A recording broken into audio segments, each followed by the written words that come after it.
that I needed to meet, and I'm trying to figure out, without also having the tools to do so the proper way, and I'm just grasping at The only thing that I could think that justifies being a feminist today is you must just want to get laid. There's no reason to believe in all of these crazy things that seek to strip you of your masculinity, perpetuate these terrible ideas that men are evil and all of these things. That has to be the reason.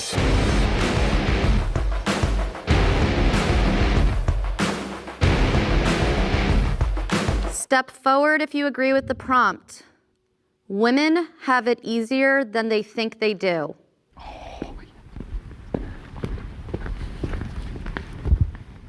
With feminism, it's kind of brainwashed women to think that they are victims in 99% of cases, and all the disenfranchisement that they would claim in like colleges and careers. A lot of these careers are way easier to get into for women than they are for men because they're looking to hire women because of feminism. Yeah, like in divorce and stuff, they get more property, the kids' rights, all that. Yeah. But more so, I think that from the jump actually have it easier. Like men need to be a provider, they're taught to be tough. Oh, why are you crying? Don't be a girl. But when a girl is crying or a girl is upset or anything that happens, usually they're a princess and they're given the world. Well, yeah, because with women, they're born with their value. They innately have value. They can create life and they're extremely valuable from birth. For men, it's not really the same way. You have to make something of yourself to be respected. Exactly. Like a pretty woman can go far just using her face. A man can't do that. A man can't go to a rich businessman or like a businesswoman and be like, I'm good looking, let me come to your yacht. Right. A woman can. Right. Let's bring the disagreeers forward. I have a quick question. Just a second ago, you were saying that a pretty woman could go onto a rich man's yacht and that would be kind of her ticket on, right? Okay, so did that help women vote at all, being pretty? But what does that have to do with it? I'm just asking, because I mean, when we're talking about women's lives being better than they think they are, would you rather be pretty and be able to get on a yacht or have your liberties? What are we living in, like 1950s or 2022? Yeah. They already have the right to vote for a long time. I think something you specifically said shows to me why women don't have it easier. I think it was you who said, women already have their value. Their value is already obvious because they can have children. I don't want to put you into a box, but there are large amounts of men.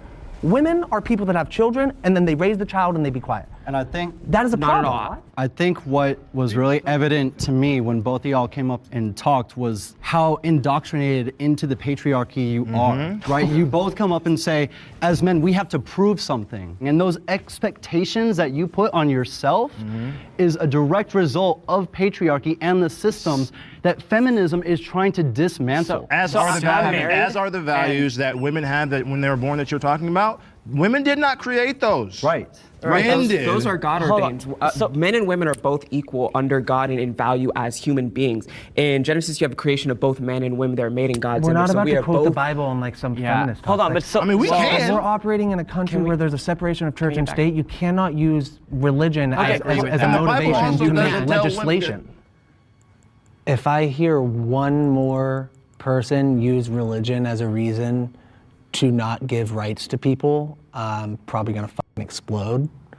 People using their own personal ideologies as an excuse to implement legislation over other people's lives are simply just not okay with the fact that they can't control everything around them. Back to the prompt, I mean, I don't think that women have it easier than they think they do. And I think to just make blanket statements like women in society think they have it easy or men in society have it harder or whatever you want to say, I just think it's kind of naive. Sure, maybe some women think they have it easier, but that might not be because they're a woman. It might just be because of their own set of life challenges and vice versa. Yeah, and I agree. And one of the reasons that I am so passionately anti-feminist is because I believe that feminism pits men against women. Men and women may be equal today, but they are not the same. But also, too, women are under a pressing assault today in this country. They're losing their ability to compete in sports, beauty pageants, also just basic things like that to people that identify as women. And no one is talking about it. Feminists aren't talking about it. So now you have conservatives having to fight for women's equality in You're making spaces. some pretty blanket statements saying feminists don't care about it. And you say,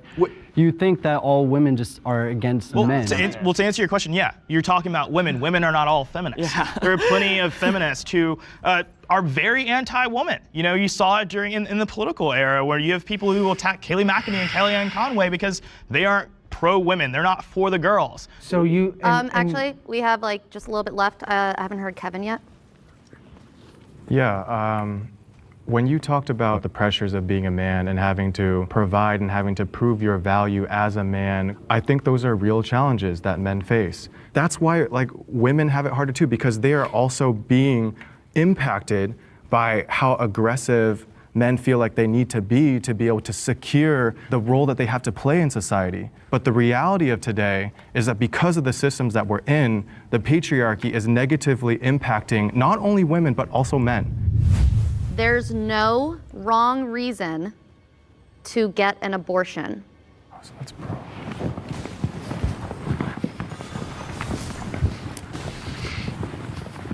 So I'll just center the conversation around the very fact that, we're a group of 8 men, the optics of 8 men in a room talking about when women do and don't deserve to get an abortion it's a bad look. So for me, from a personal standpoint, I have a girlfriend.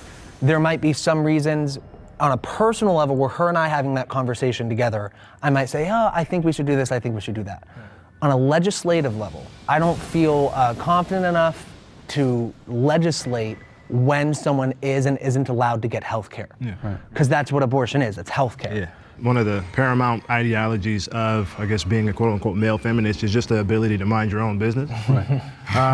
Just to be able to say that this is the wrong reason to have an abortion, you're already headed down the wrong path. Yeah. So being an anti-feminist, I look at this and I say, well, I am more religious as well.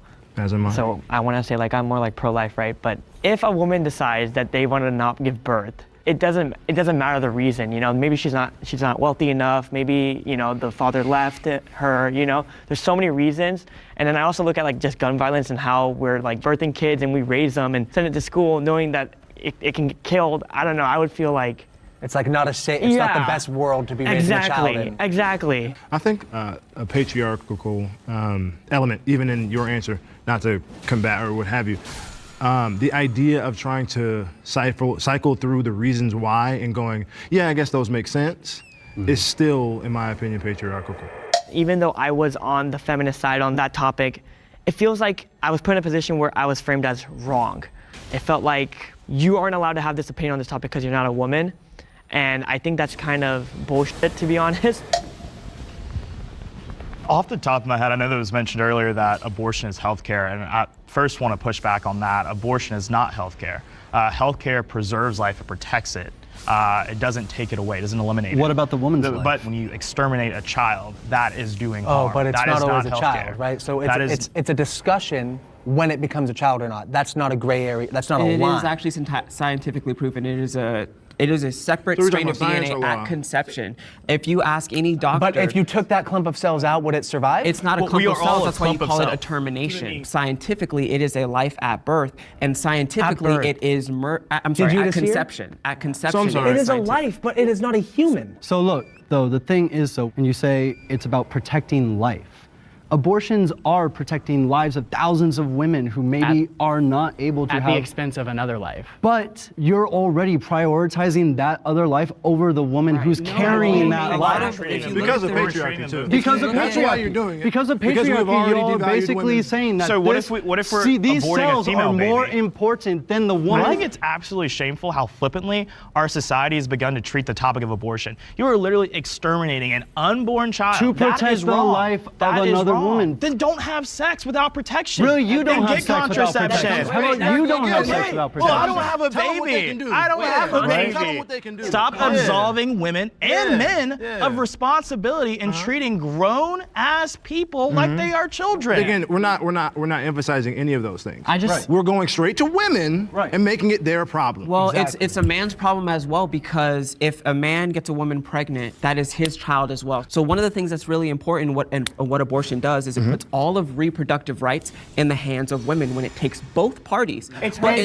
She cannot have a child without a man. Abortion normalizes women making bad choices. We've kind of given a free pass for people to be a lot more carefree about who they sleep with and not really think twice about the ramifications that may come of it. But again, we're zooming in on a high level on the end result. We're not talking about the systemic issues that cause women to have abortions. Hold on. We're not talking about the lack of resources that make people feel like they cannot sustain a pregnancy or sustain a life. Right. And those are things that are caused by the way men have set up society. So instead, hold on. So instead of talking about the actual issues from the top down and going the whole way, we go to the most oppressed person involved and make it their fault. Mansplaining is overly criticized.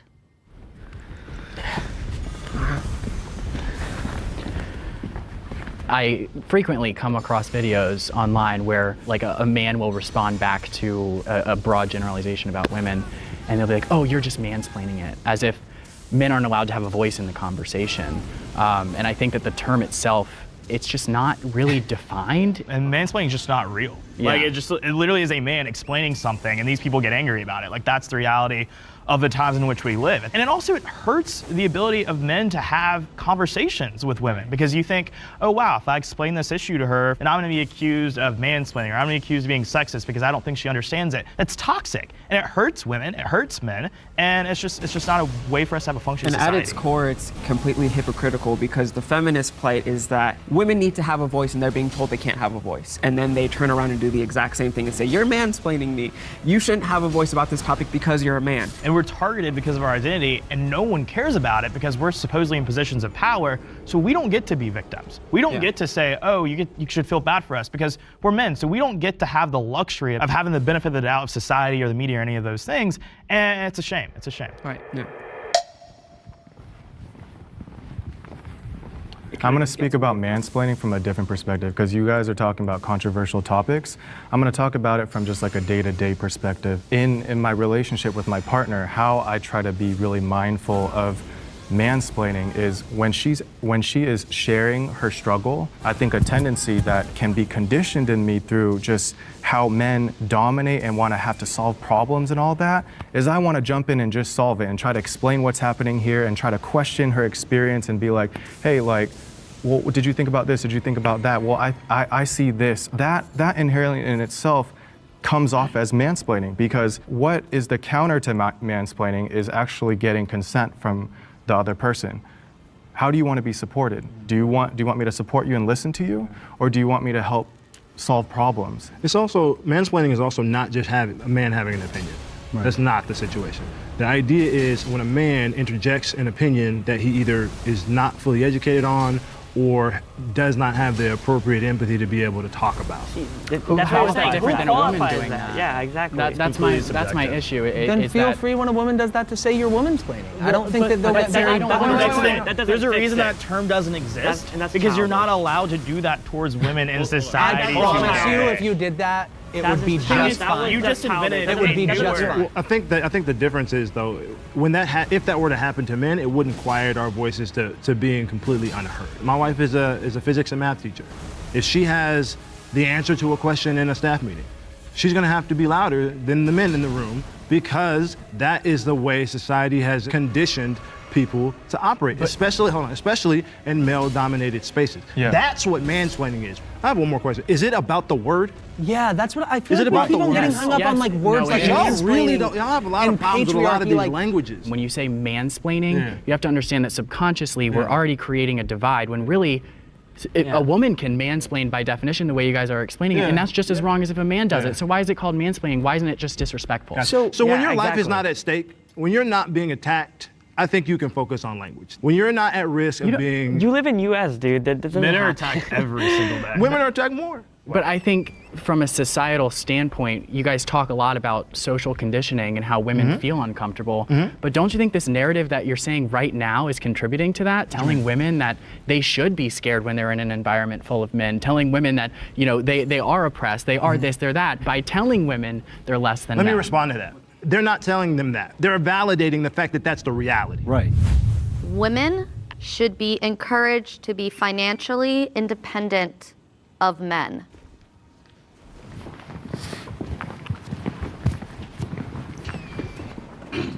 I think this one's a no-brainer, right? I believe that men and women are equal. They're just not the same. And I think with that equality comes equal responsibility to be able to provide for yourself. And when I think about what could provide for oppression, if that were to exist, would be this idea that they were tethered to men to live their lives. I think if you remove that tethering, then obviously women are free to do whatever they please and exit very bad situations. You know, one of the most unfortunate stories that you hear so often is that so many women are forced to live in very dangerous circumstances because they don't know who's going to provide for their child if they leave. They don't know who's going to provide for them if they leave.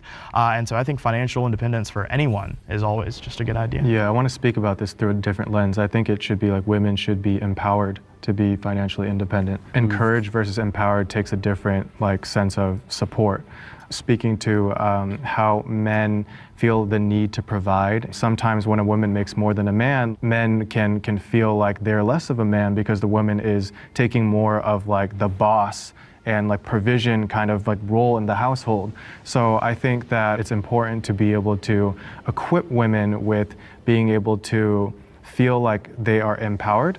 And that is a feminist thing because it is breaking the gender norms of what is masculine and what is feminine role. Yeah, I also think it is important, though, in this conversation to recognize the women that don't want to be financially independent in a marriage.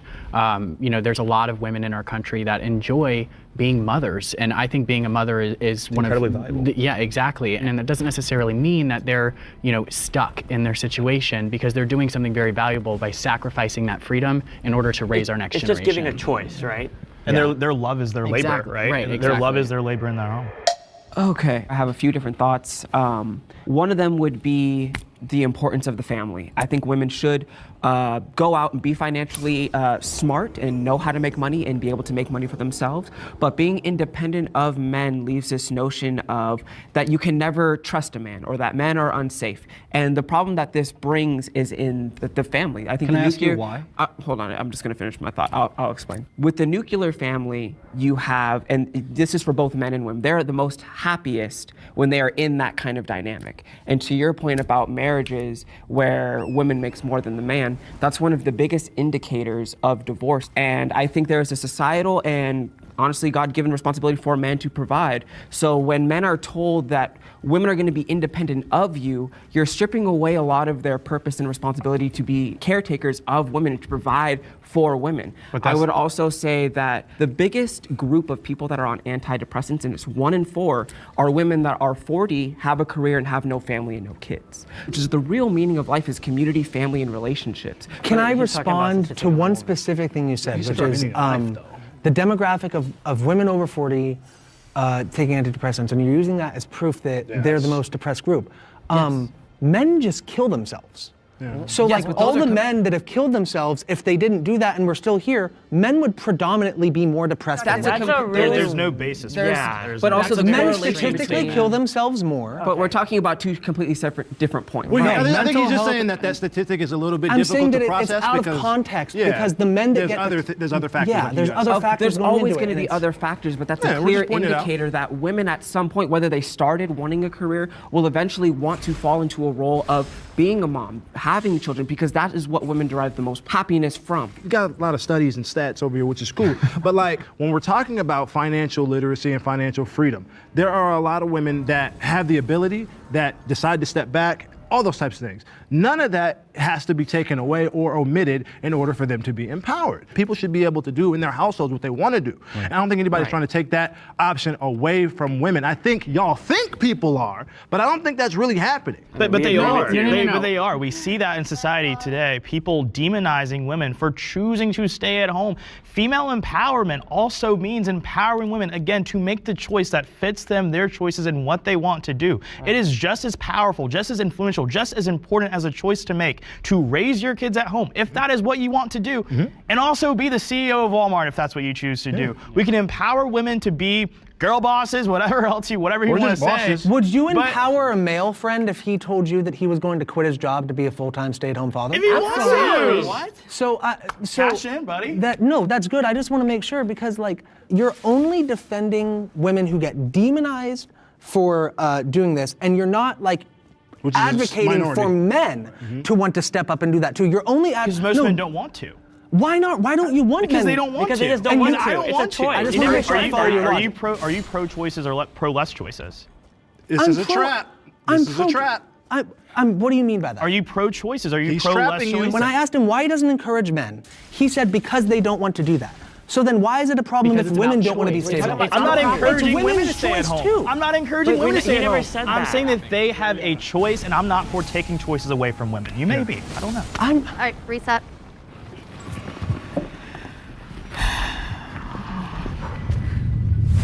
Period pain is exaggerated.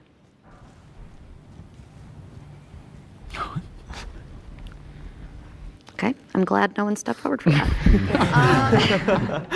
I'm gonna change my mind. I'm kidding. All right, next prompt. Innocent men suffer because of feminism.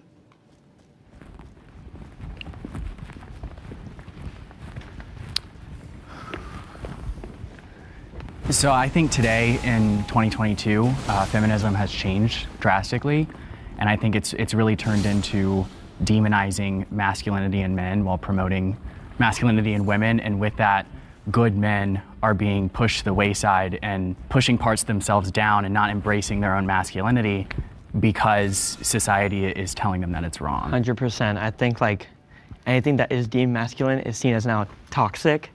And I see it all over social media. You can't really say anything or do anything, especially even like against or even for yourself, without it being like some weaponized in some way or shape or form. Yeah. It's a shame that feminism has become less about actual equality and more about supremacy. It's not about equal rights between men and women. It's about women being superior to men. And women don't even like it anymore, right? I hear conversations with so many girls that are friends of mine. They're like, I hate what feminism has become because it makes me feel as if I'm a victim, and also too that men aren't supposed to be men anymore. It almost absolves us of the responsibilities that we have as males in society to be providers, to be protectors. Right. And innocent men suffer because we're made out to be toxic because we're fulfilling our roles as men in this world. It's absolutely insane. Yeah, and I mean, I disagree a little bit with saying that men have to be providers, but I think, demonizing those men is part of the problem. Yeah, I would disagree a little bit, but I think also too, though, what we probably would agree on is that in a society that makes women feel as if they need to be more like men, all you get is really bad versions of men. And when you have men who are increasingly more feminine, you get men who aren't being men at all anymore. And I think like that's a huge societal problem, and we see the ripple effects and the consequences of that every single day. When I started hearing y'all talk, y'all have a huge misconception of even what feminism is. Well, the goal please of explain- yeah, feminism explain it isn't to to me then. demasculate men. The goal of feminism is to fight for social, political, and economic equality for everyone, regardless of equality your of race, opportunity gender. or equality of outcome, because it used to be equality of opportunity, and that's when I would say I would be a feminist. But either now way- it's become equality But- of but outcome. Hold on, but either way, what y'all are talking about is feelings. Right. Y'all talking about, I don't like how women make me feel in society about crying, how women make Well, me... the question Hold on, was hold on, about hold on. feelings. Yeah. No, hold on. It was about are men affected? Hold That's on. feelings. Yeah, but So yes, that's the but conversation. feminism itself is not about feeling. It's about, like you said, outcome. It's about the wage gap. It's about having access to Which doesn't wage exist, gap? by What the wage way, gap? right? But anyways, Hold on, hold on, hold on, hold on, hold on, let hold you on. So, talk. no, hold on. Let me- No, you I'll didn't let me talk, though. I did Hold on. let you No, talk. you didn't let me Okay. talk, though. It's Hold about on. feelings, right? You don't want to talk about how men feel. Let's talk about how women feel. Let's talk about feminists. Again, it's not have about turned- feelings, period. how That's my feminists have point. turned It's on not other about women. it's not about have feelings, turned on period. other women. Wait, can we have the prompt again? Yeah, let's cut back to the prompt because it didn't have feelings. Exactly. Feelings. Right. It's about Innocent men suffer because Oh, of what are you feminism. talking about? And so Yeah. can I pose this question? But that then? is still about on a feelings, day on a day-by-day basis. Do you think you're negatively affected by feminism? 100%. Yeah. 120%. And so They really believe that. No. Can you Because- explain to me how on a day-by-day Because basis it makes this them affects your feel life negatively? because again, masculinity has this mythical eligibility of power. Wait. When someone, feminist, what have you, challenges that, it feels like oppression to them. So Yeah. it feels It's not- like something is it's being not challenged. challenging. That's just my perception. Feel free to disagree, but that's what it looks like to me. I'm not oppressed, so I That's what I'm challenge saying. that perception. But also, too, to go back to your point about feminism, that may have been true with first-wave feminism, but with third-wave feminism, that is no longer And I the would case even argue anymore. because No, I first wave disagree. feminism and third Guys, wave bring it back feminism. to the prompt. And then also I love the ping-ponging, but just make sure we don't have 5 people talking on top of each other. All right. There's another side to this too. It's the patriarchy. And so that is what you are talking about. It is the pressure to be strong, the pressure to protect. But in what ways is our society a patriarchy today? I know you said values, so I would want to get clarification on what you define a patriarchy. So we should define patriarchy as a group, because I personally am still having a hard time defining it today because it is so we're talking massive. about something that you can't even define. So, I'll try and define. Do you want me to try? Yeah, and let's do it In a together. broader spectrum, I'd say patriarchal is the societal structure that we have set up that's kind of, what's the word, sociological values of how we set up a hierarchy in our society. But and a so it's patriarchy not is a defined literal. by, where men are in charge and hold power. Yeah, but Yeah. I'm not values. saying that Suffering from it's a patriarchy, literal, then it's a men literal suffer thing where from- there's some document that somebody wrote where it said men are in charge, women are second. It is a set of sociological values that you see So we're across changing the society. definition of patriarchy, which is from the- fine. I just want to make sure we're on the same page. That's what my definition is. I didn't say there was a set But that's definition. a, I'm that's not a red theorist. herring. That's you know. how So I are define we it. saying we're not in a patriarchal society? No, I don't believe Not we in are today. 2020. So the whole idea that our country is an oppressive patriarchy, it just really gets under my skin because nobody's able to actually tell me what that is. Well, by definition, the patriarchy would be a society where men have power over women and women don't have a voice. And in today's society, that's just not true. Obviously, some people have power over others, but in our society, that has more to do with economic status than actual sex. So going back to the prompt, right? The prompt is innocent men feel attacked I don't even by think it's feminism. Suffer. Suffer They from suffer. Yeah, feminism, attacked right? is- So if you make a mistake, you should be held accountable to that mistake.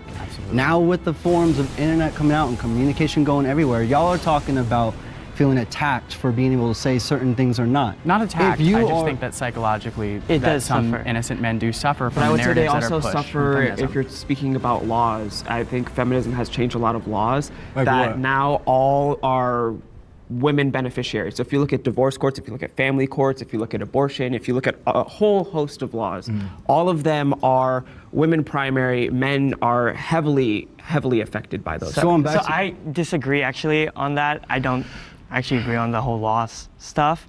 But just going back to like the prompt on the suffering thing, I do think that you have to be aware that a man can't just go and say whatever they want, Right. where a Nobody female can. can't. Should they be That able is not Nobody true. can. A female can say a lot more than a man can, especially online, on social media, on the internet. but a man There's a can lot also of physically do there's a been a lot rape more threat than made, women do in society and a woman too, said right? no one will that's judge an eye. biological, Cancel that's culture not- doesn't come in. But if a man No, said that same no, thing, I they would don't get agree. canceled immediately. I believe men today are really weak. Mostly they're lazy, and I feel like there's no courage. I feel like men today are okay with being losers, and I mean more men need to stand up for what they truly believe in, and I feel like there's not enough.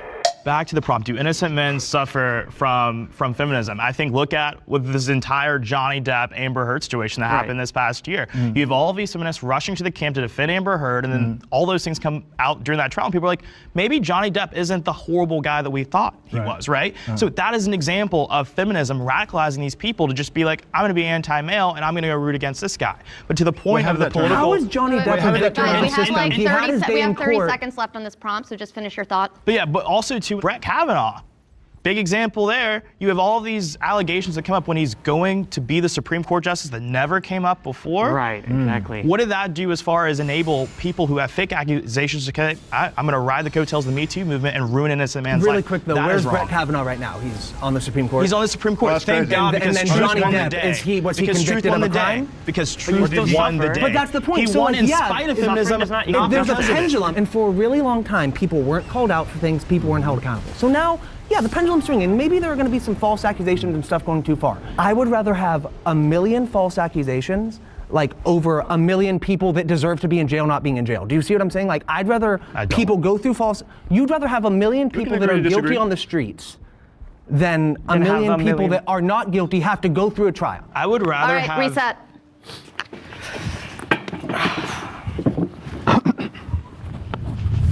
Women are fit to be president.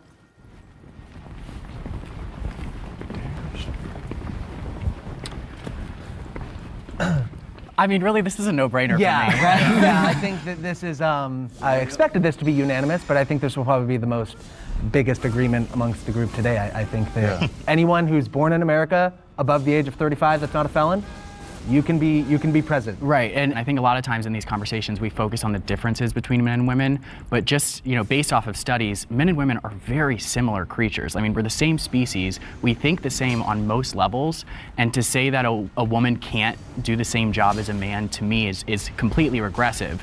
Now, I consider myself an anti-feminist today, but this is the type of question that I would be a feminist for 50 years ago.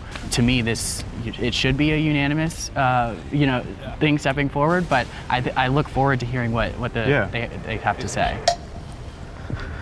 I think eligibility and optimal option is the difference. I think a woman can be eligible to be president. I think is it the optimal situation? No. I would kind of disagree with you where you say men and women are generally the same. I think we're completely different in the way that we process information, the way that we make choices, the way that we build society. Men are very hierarchical in nature. So it's very merit-oriented. I think women are a little bit more communitarianism or communism. That's what I'm looking for. Communism. Communistic. You mean community-based? Community-based, right. Thank you. Where everybody gets one. So you get one, you get one. It's not really based on output, which I think is good in some cases, but I think in a general scheme of building a structure of government, I would say having it more merit-based, very capitalistic, where you go out, you work for your living, you provide for your family. I think that's the way that men typically build society. So even a woman whose worldview aligns with yours, you don't think that she would be fit to be president, even if every single view she has aligns right, with like yours? I said, she could be fit, but is it the optimal situation? No, why would she? Right. So is the only reason she's not optimal because she's a woman? I would say it's not optimal because God called men to be the leaders of society. So again, you keep going back to God, and we keep trying to center Christianity as like the know-all, end-all. What about all the religions that had female goddesses and matriarchal systems? We also don't have to sidestep Christianity as if there were not any female leaders in the Bible either. Absolutely. I'm gonna go to for my reason why. I think it was in London, and it's before their current prime minister. I'm forgetting her name, but she was their mayor for about 2 months, and she ran away. She pretty much resigned, was done with it. And I do personally think that women are more emotional beings. We are not similar. And that's actually not factually true. There are big differences between us, and those differences are very vast on the spectrum, but we are a lot more similar in the way we process information. I was just trying to finish what I was saying. I was pretty much like trying to go to the point of feminism has created, especially Western women, to be more emotional, more erratical on like their decision making, and more like just more emotionally charged. And that's why I brought up the London thing, where I feel like that's a good example of that happening, where the pressure got to him. Resigning is coward to me, like being a coward. Has a male president ever resigned? I'm not sure, but Richard. So yeah, if I can interject. But Richard Nixon, it was because he was getting put into crime. Like that was a so it's like double. Yeah, so that's not better. That's worse. Matter. So if I can interject. So you're kind of using this one anecdotal evidence of like, oh, this one woman got in office. Are you aware of all of history? Because like literally, men led pretty much every nation. I'd say about 99% of nations forever. So like, yeah, all the good things that have happened from nations, sure, you can attribute that to the men. Every bad thing is also attributed to men. I'm not using this as an argument to say men are bad and shouldn't be leaders. What I'm saying is you can point to any person that did a bad job, and then you can latch onto their gender and say that's a reason why that gender shouldn't do something. It's not a good example. It doesn't make any sense. But I do want to go back to you saying a woman as a leader and how some of those things might not be fit to be president. Right. I think that when we talk about a lot of the problems men are facing, a woman being president could actually help some of those, especially in facilitating a society where talking about your feelings is more accepted. I do believe in a 100% merit-based society, which is why I believe that anybody, man or woman, gay or straight, black or white, can be president if they have the merit to be so. But I think that to say that just because a woman makes some decisions differently would somehow have a negative impact on society is all just based off of assumption, when it could actually have a very positive one. The gender pay gap is real. I agree that the pay gap is real, but I don't agree with the studies that a lot of people use to say that it's solely based because of being a woman, rather than taking into account career preference, time taken off, the actual way you do your job. There's a lot of other variables that go into these studies, and a lot of times I see the feminist movement say, oh, if you're a woman, you're gonna make less than a man, and it's just a lot more complex than that. So I agree that it's a nuanced conversation, so there's like two things that I want to put on. My dad, right, do you think my dad raised my brother and I and my sister the same? Obviously not. No, I would hope not. Well, yeah, but like in the sense You're a that man my and your sister's dad a woman. pushed me into different things than he pushed my sister towards. I think women are raised in a way where they're not encouraged to pursue their interests. And now we're starting to get to a generation where I think that might happen, but it's going to take some time. But then the second one is going to be that you get what you negotiate. And this is, I can only give personal experience again. My dad has worked in HR of a company. They offer men more at the start than they do women because men are more likely to negotiate anyways. Women are more likely to take the first thing that is offered. That's true, yeah. So, and that is the thing where they take advantage of the fact that they know women feel uncomfortable in a male-dominated space. So you're going to get a job interview. You're getting interviewed by a man. Everyone you saw when you walked in, for the most part, was a man. Mm-hmm. And then they offer you a salary. You're going to be a little bit less likely to push back. But that's and not that's on my the, personal that's- experience. But that's not on the company in that example. That's on the women, unfortunately, right? They have to be their own best advocate. They have to stand up for themselves. They have to negotiate better. You look at Or this you just issue. pay 'em more. When you Yeah. look at Yeah. But Right, based like- on what, but when you look at this Equality? issue of the gender wage gap, also too, it's the narrative that surrounds it is absolutely factually untrue. You're looking at the average income or salaries of men and the average incomes of women, and obviously there's going to be a difference. Men and women choose to do different things. Like you said, men tend to dominate higher paying industries, higher paying careers. Women tend to go do other things. I also think that there's a level of preservation that is omitted in these types of conversations. You guys say it's nature, right? I have 2 daughters.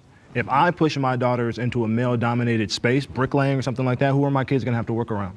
Are they going to have to endure locker room talk? Those are things that are real things that I'm going to have to entertain in my thought process when I decide Absolutely. where I'm going to push my child. So that's why I'm saying it's not just nature. There are it's societal. not. I agree. There are societal things in place that put women at a deficit when it comes to making money. If a woman feels intimidated, that's on her. Like, that is on her. She needs to fight it. And I don't believe the wage gap exists because you're given the same opportunity to earn the money. The fact that you don't fight for your salary or don't fight for the wage because you feel uncomfortable, it's on you. At the end of the day, it's on you. If you go in and you're applying for a job and you feel intimidated and then they say, oh, we're gonna pay you minimum wage, and you agree to it when you know you should be earning like $20 or $30 or whatever, it's on you. You can't cry about it and say, oh, this is because men dominate. Wait, Well, so- I'm sorry, can I Go ahead, interject? yeah, go ahead. Okay, so it's on the woman that she feels intimidated, right? That's kind of the Yes. paramount. So then, is that the same when it comes to like once you're actually hired and once you are the energy or the environment that you work in as well? Yeah, So 100%. so the company has no responsibility to make a safe work environment or anything like that? I never said that. I'm asking you a question. He I did said just feeling ask that. intimidated is not the same as being intimidated or being constantly pushed to be like intimidate. You know what I mean? Like if I were to you and go, yo, I'm gonna hit you, or yo, No, you know what I mean? wouldn't Or, say like, that. The idea that women are tasked with their own social context and creating the environments for themselves that they want to operate within, even though they are continually stripped of power, is infuriating and is disrespectful. It echoed the sentiment of black people keeping themselves down because of the acknowledgement of racism.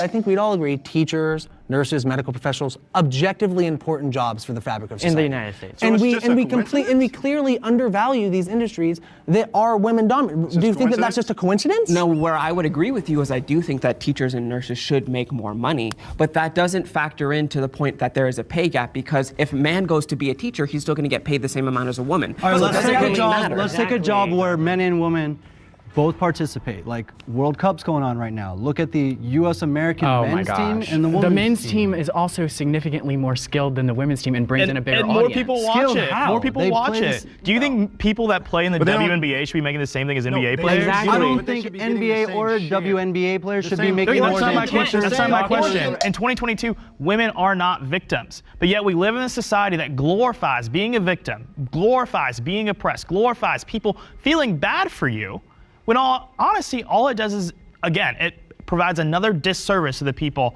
that are these so-called victims. I haven't always understood consent in intimate relationships.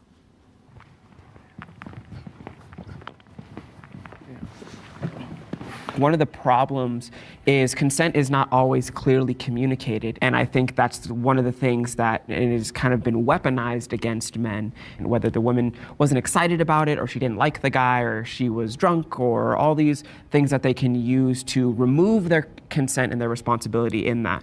It would ruin the romantic image of that guy if he asked to kiss you or if he asked to have sex with you at every single point. Yeah. My experience with it has been a little bit different. As a black kid, I was taught that if you engage in a romance with a white woman, it's a possibility that she might falsely accuse you of something. Yeah. So I've always been, I guess you can say hyper consensual. Right. What that has done for me is it has revealed the bullshittery that is all these like backdoor cuts that men act like women take to accuse them of things. It's super possible to never engage romantically with a woman in a way that she doesn't want. It's not even hard. There's enthusiastic consent. You shouldn't like want to feel like you're talking somebody into something or like they are okay with it. Right. You have sexual encounters with people that want to have the sexual encounters, that are excited about it, and like that's something that like I do think gets lost. Like consent. One more thing, really quick. I know young men that like definitely didn't want to have sex as much as they were, and they were men, but they feel like they had to, they don't, and it's like these things, like it's informing young people, like even though you don't want them to have sex at a young age, you have to inform them of it because they'll do it wrong if you don't. It's baked into our culture from the music that we listen to. It's in porn. It's a dominating culture. When you go into a relationship, these are the things that you see, so you try to enact on that. Consent doesn't make you any less of a man. Consent is really creating the safety for the other person to mutually just be down for it. Honestly, I didn't really hear anything that I disagreed with over here. It's just the only thing in this conversation that I worry about is lack of accountability. Because a lot of times, you know, women or man, doesn't matter what your sex is, if you're engaging in sexual activity, you can pretty much signal that it's consensual, and it can get confusing. But then if a woman or if a man doesn't verbalize it and then they go back, they confuse consent with regret.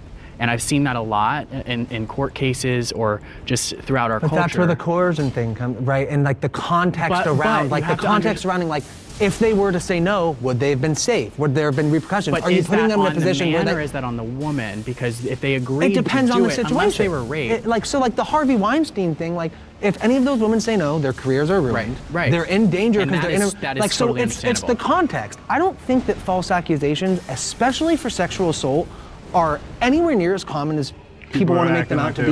And I think the much bigger problem in day-to-day life is the consent issue, not the false accusation. That's undermining it though, because you guys haven't gone through it. Saying that is okay is not. I'm not saying it's okay. I'm saying that in terms of what's a bigger issue that we need to worry about. I think there are some nuanced issues that you have to pick a side, and I'm picking women not getting raped over men not getting falsely accused. But that isn't. I don't think that you. Those aren't mutually exclusive, and it's a shame that we live in a world that's so black and white that you can't balance the interest of those who are victims, true victims, and also those who are falsely accused. One false allegation of rape, sexual assault, discredits a lot of other real ones in people's eyes. It ruins the lives of people who are true victims of getting their cases heard in a fair and positive light. I think what we're all circling around is that what we need in our society is comprehensive sexual education. Yeah. And I think the topic of consent needs to be just as important as the topic of protection. You probably would if men got raped more.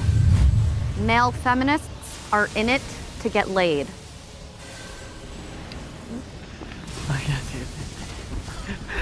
I'm excited for this one because I don't like women sexually, so this is going to be a very interesting conversation. I think that if you are a straight male, the way you view women subconsciously is always going to have something to do with sex. You're right. On just a fundamental level, just in nature. Now, that might not be the whole premise, but I do think that it has something to do with it. Yeah, I think again, the problem with these statements is like they're general. I think there are men out there that are predatory and are posing as feminists to get into the pants of women.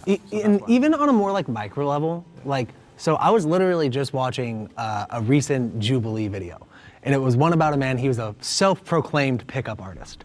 And this is almost a direct quote of what he says. He goes, "Oh, hell yeah, I fuck with feminism." You know, I like to think I'm a feminist. I fuck with feminism. And I think it's kind of emblematic of like, there are men that don't understand the full gravity of how people who are real feminists feel about the situation.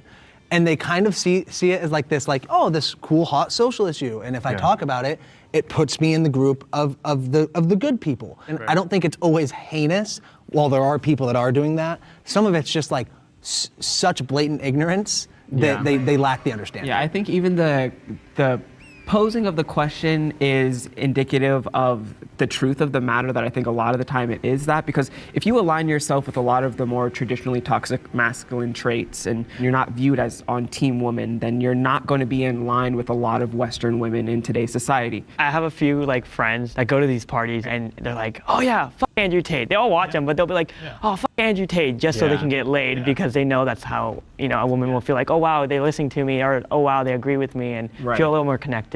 Yeah. And I think for me, as someone who believes genuinely in the fact that men and women are equal, but I don't go around parading myself as a feminist, because the only thing that I could think that justifies being a third-wave feminist, being a feminist today, is you must just want to get laid, because there's no reason to believe in all of these crazy things that go after your identity as a man, that seek to strip you of your masculinity, that perpetuate these terrible ideas that men are bad and evil and all of these things, that you can't be a provider, you can't be a protector, all of these things.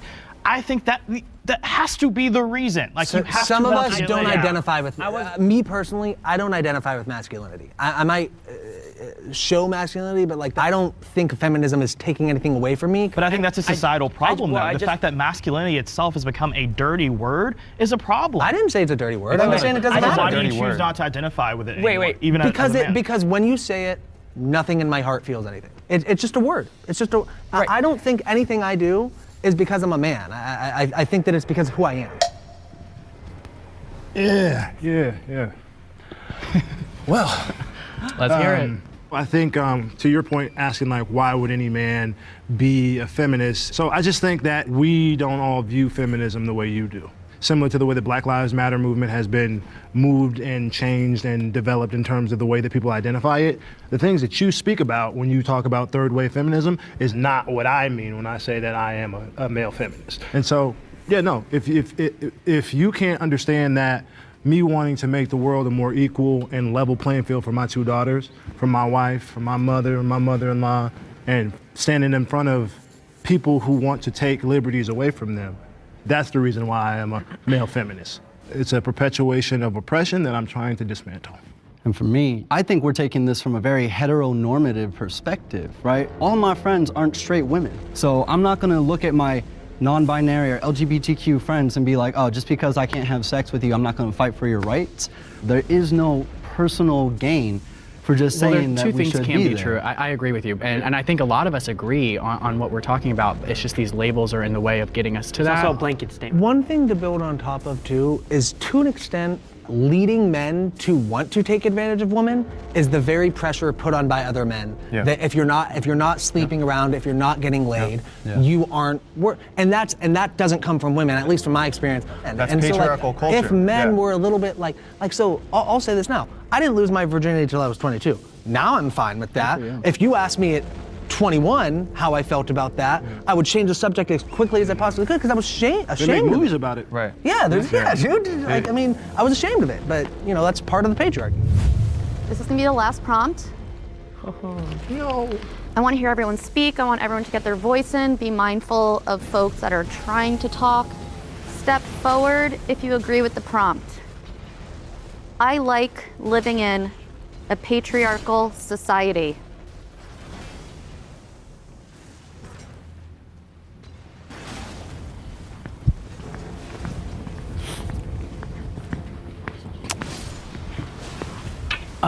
I would say patriarchal society. Again, I've mentioned the scriptural basis for this, but I think patriarchal society is the way that society functions best. Yeah, patriarchy is just a man-led society. So I think we've kind of flipped the term on its head to mean something that it doesn't mean, to say that a patriarchy is a society that oppresses women. That's not what a patriarchy is. So I think if you have a patriarchy operating properly, you have men that are responsible and taking care of their families, taking care of the women of society, and in turn the women have equal opportunities to pursue whatever career they want, to be a mom, to be a wife, and to do the things that they want to do as well. We're coming to eat you. So, I'll go first. This is a little bit of a personal, emotional thing. At the beginning of September, I lost my brother to cancer. And I took about 2 or 3 weeks off work. And then I really started feeling, the financial impact of it. And I have my girlfriend, people in my life telling me that they want to help me out financially. But I have this thing internally within me that feels like a leech.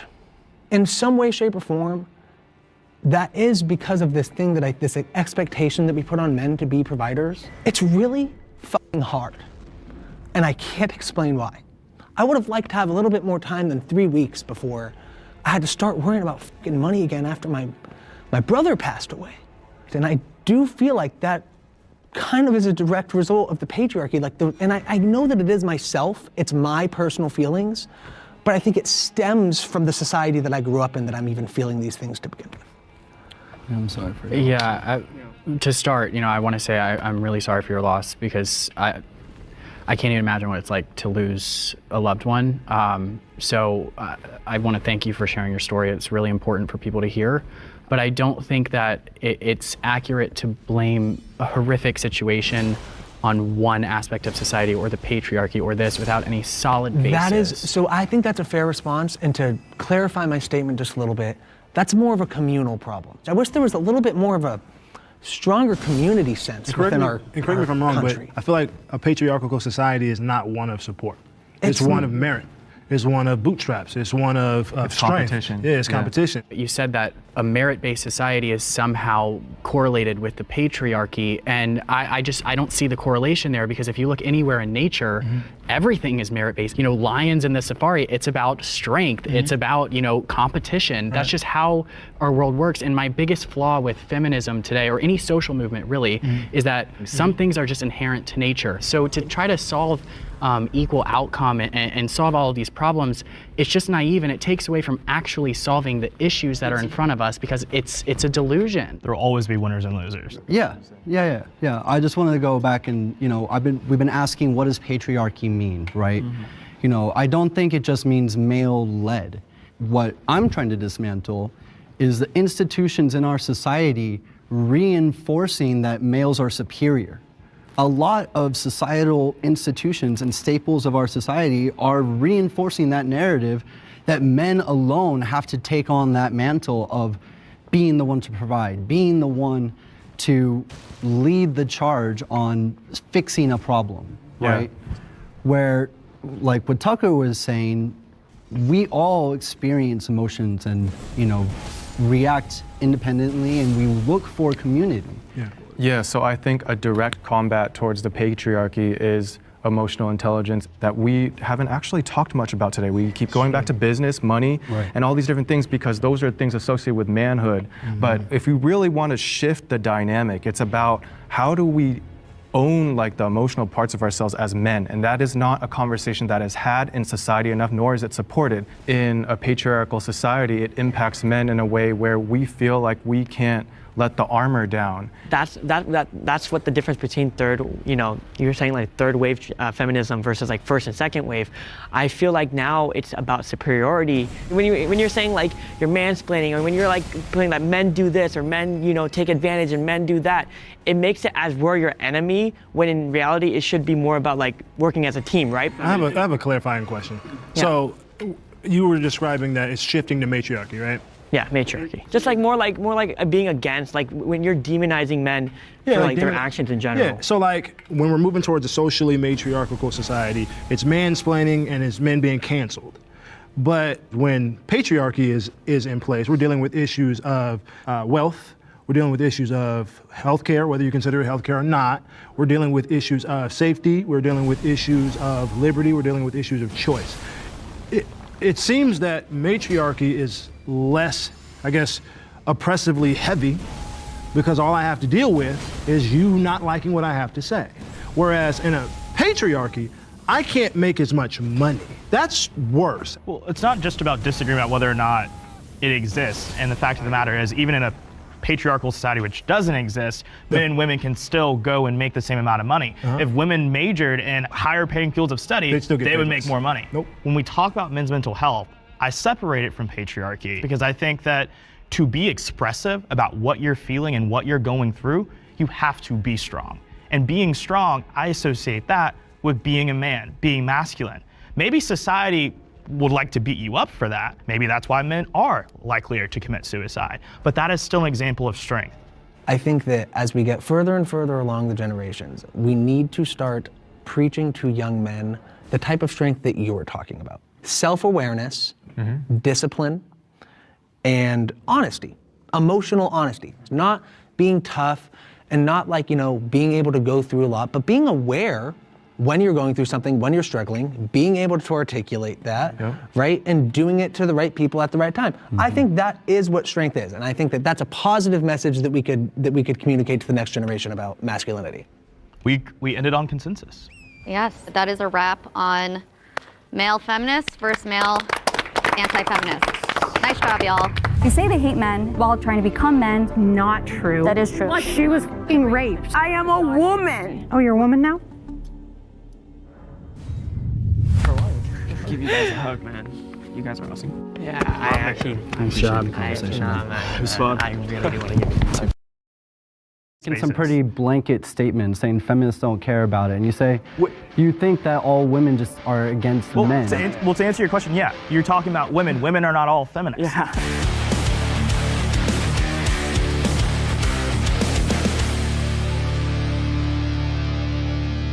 Step forward if you agree with the prompt. If you're a woman, you should be a feminist. I think the concept of anti-feminism is like counterintuitive as a woman. Like everyone should want equality of sexes, Everyone should want to have the same education level, the same all these things in a position and still make as much as a person who identifies as male. In this society, we have to be feminists as women because there's certain things going on where our rights are being stripped away, and Black women, Black trans women are more likely to be murdered and attacked, and that's absolutely a feminist issue, and that's something that everyone should care about. Everyone of any gender expression, men included, should be feminists. I think there are different brands of feminism, if you will, that don't represent what I think all of us here feel is the true ideal of what feminism Absolutely. And I don't think that everyone has to be active as a feminist in the exact same way. Like, not everybody can march, not everybody can protest, not everybody can really be an advocate for feminism. At the end of the day, it's taking a look at patriarchal systems and seeing the flaws in those systems and how they negatively impact everyone.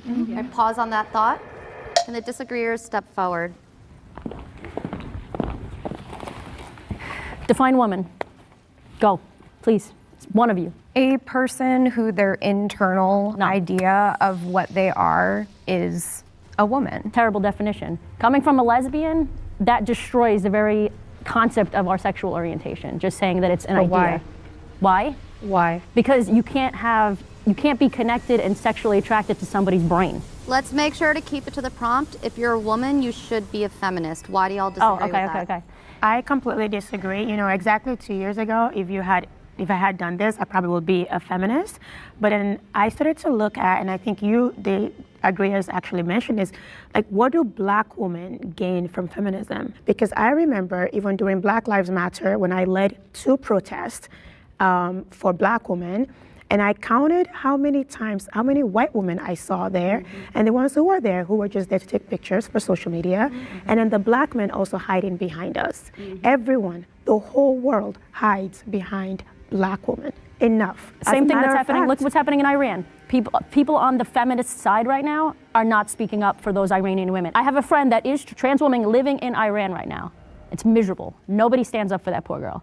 as a woman, I particularly think I'm a humanist. For example, 2 years ago, I was a raging feminist, and I made a decision to pivot my platform, teach Black women how to sit in our feminine energy because we've never experienced that. Well, that just sounds like Black feminism to me, teaching women how to do that in the time that we are in now. But we're not learning fast enough. We deserve to rest, we deserve to relax, we deserve to choose if we want to be a traditional wife. I went from law to being a CEO to now I just want to be a housewife. And every time I say that, I get so much hate. Like, women work so hard to get to this point. Why do you want to be a housewife? Because that's what you my want. choice. That's what you want. That's the whole choice. point. Feminism is all about choice. Exactly. Why can't I choose? That's the whole point of feminism. It's like, why can't I choose? What are you missing in America to claim that you are oppressed as a woman? Well, we just had our rights to our own uteruses stripped away. Well, by the right to murder your own baby, though. I mean, It's not a baby, it's a clump of cells. I mean, we all are clump of cells right here. I think everybody's going to agree and disagree. Yeah, on that's that, a whole. but I don't know if that's another topic. That's another topic. I had a very, very hard time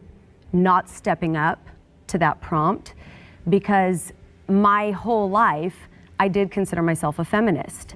Seeing how this modern wave of feminism has now turned into something very different than equal rights. We all want equal, of course, we want equal rights. We want equality as women, of course. But how can you have equal rights when you can't define the word woman on the far left? Alta had a Women's Day recently, and the Women's Day was celebrated by 2 trans women who still had their male parts. I mean, you're pushing women out of womanhood. I'm sure we're going to have discussions about whether or not a trans woman is a woman, but I actually want to go back to how we feel that our ideal of feminism is probably not the way that you four think of feminism. I'm willing to bet. I agree with that. I think that's why people like me stepped away from that. Not because we're not women empowered or believe in women empowerment. It's because we are women empowered. It's because we believe women empowerment means something different than what you guys believe in. And what I've seen now. Pause there. We're going to reset. Next prompt. There's no wrong reason to get an abortion.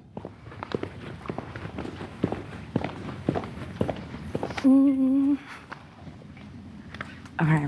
If you were making a health decision between you and a medical professional that is the right decision for you, your body, your future, it is always the right decision. I would never stand between anyone with a uterus from making a decision about their body.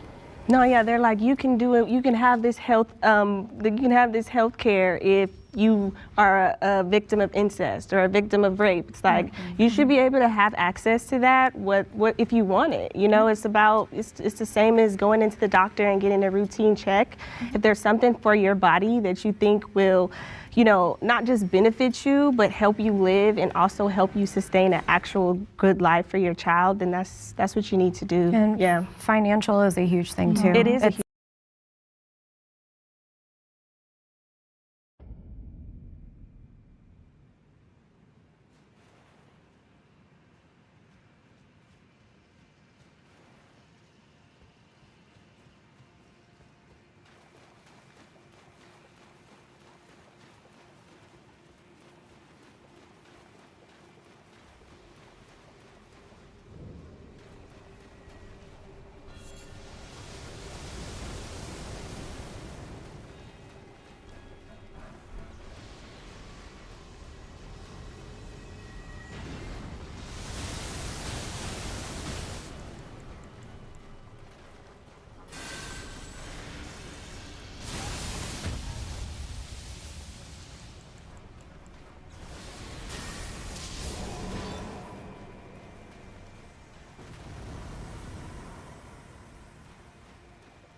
think will, not just benefit you, but help you live and also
It's an extremely huge financial responsibility to have a kid, and some people just don't have that means. I agree and disagree. I'm definitely pro-choice. I'm probably the only anti-feminist that's pro-choice.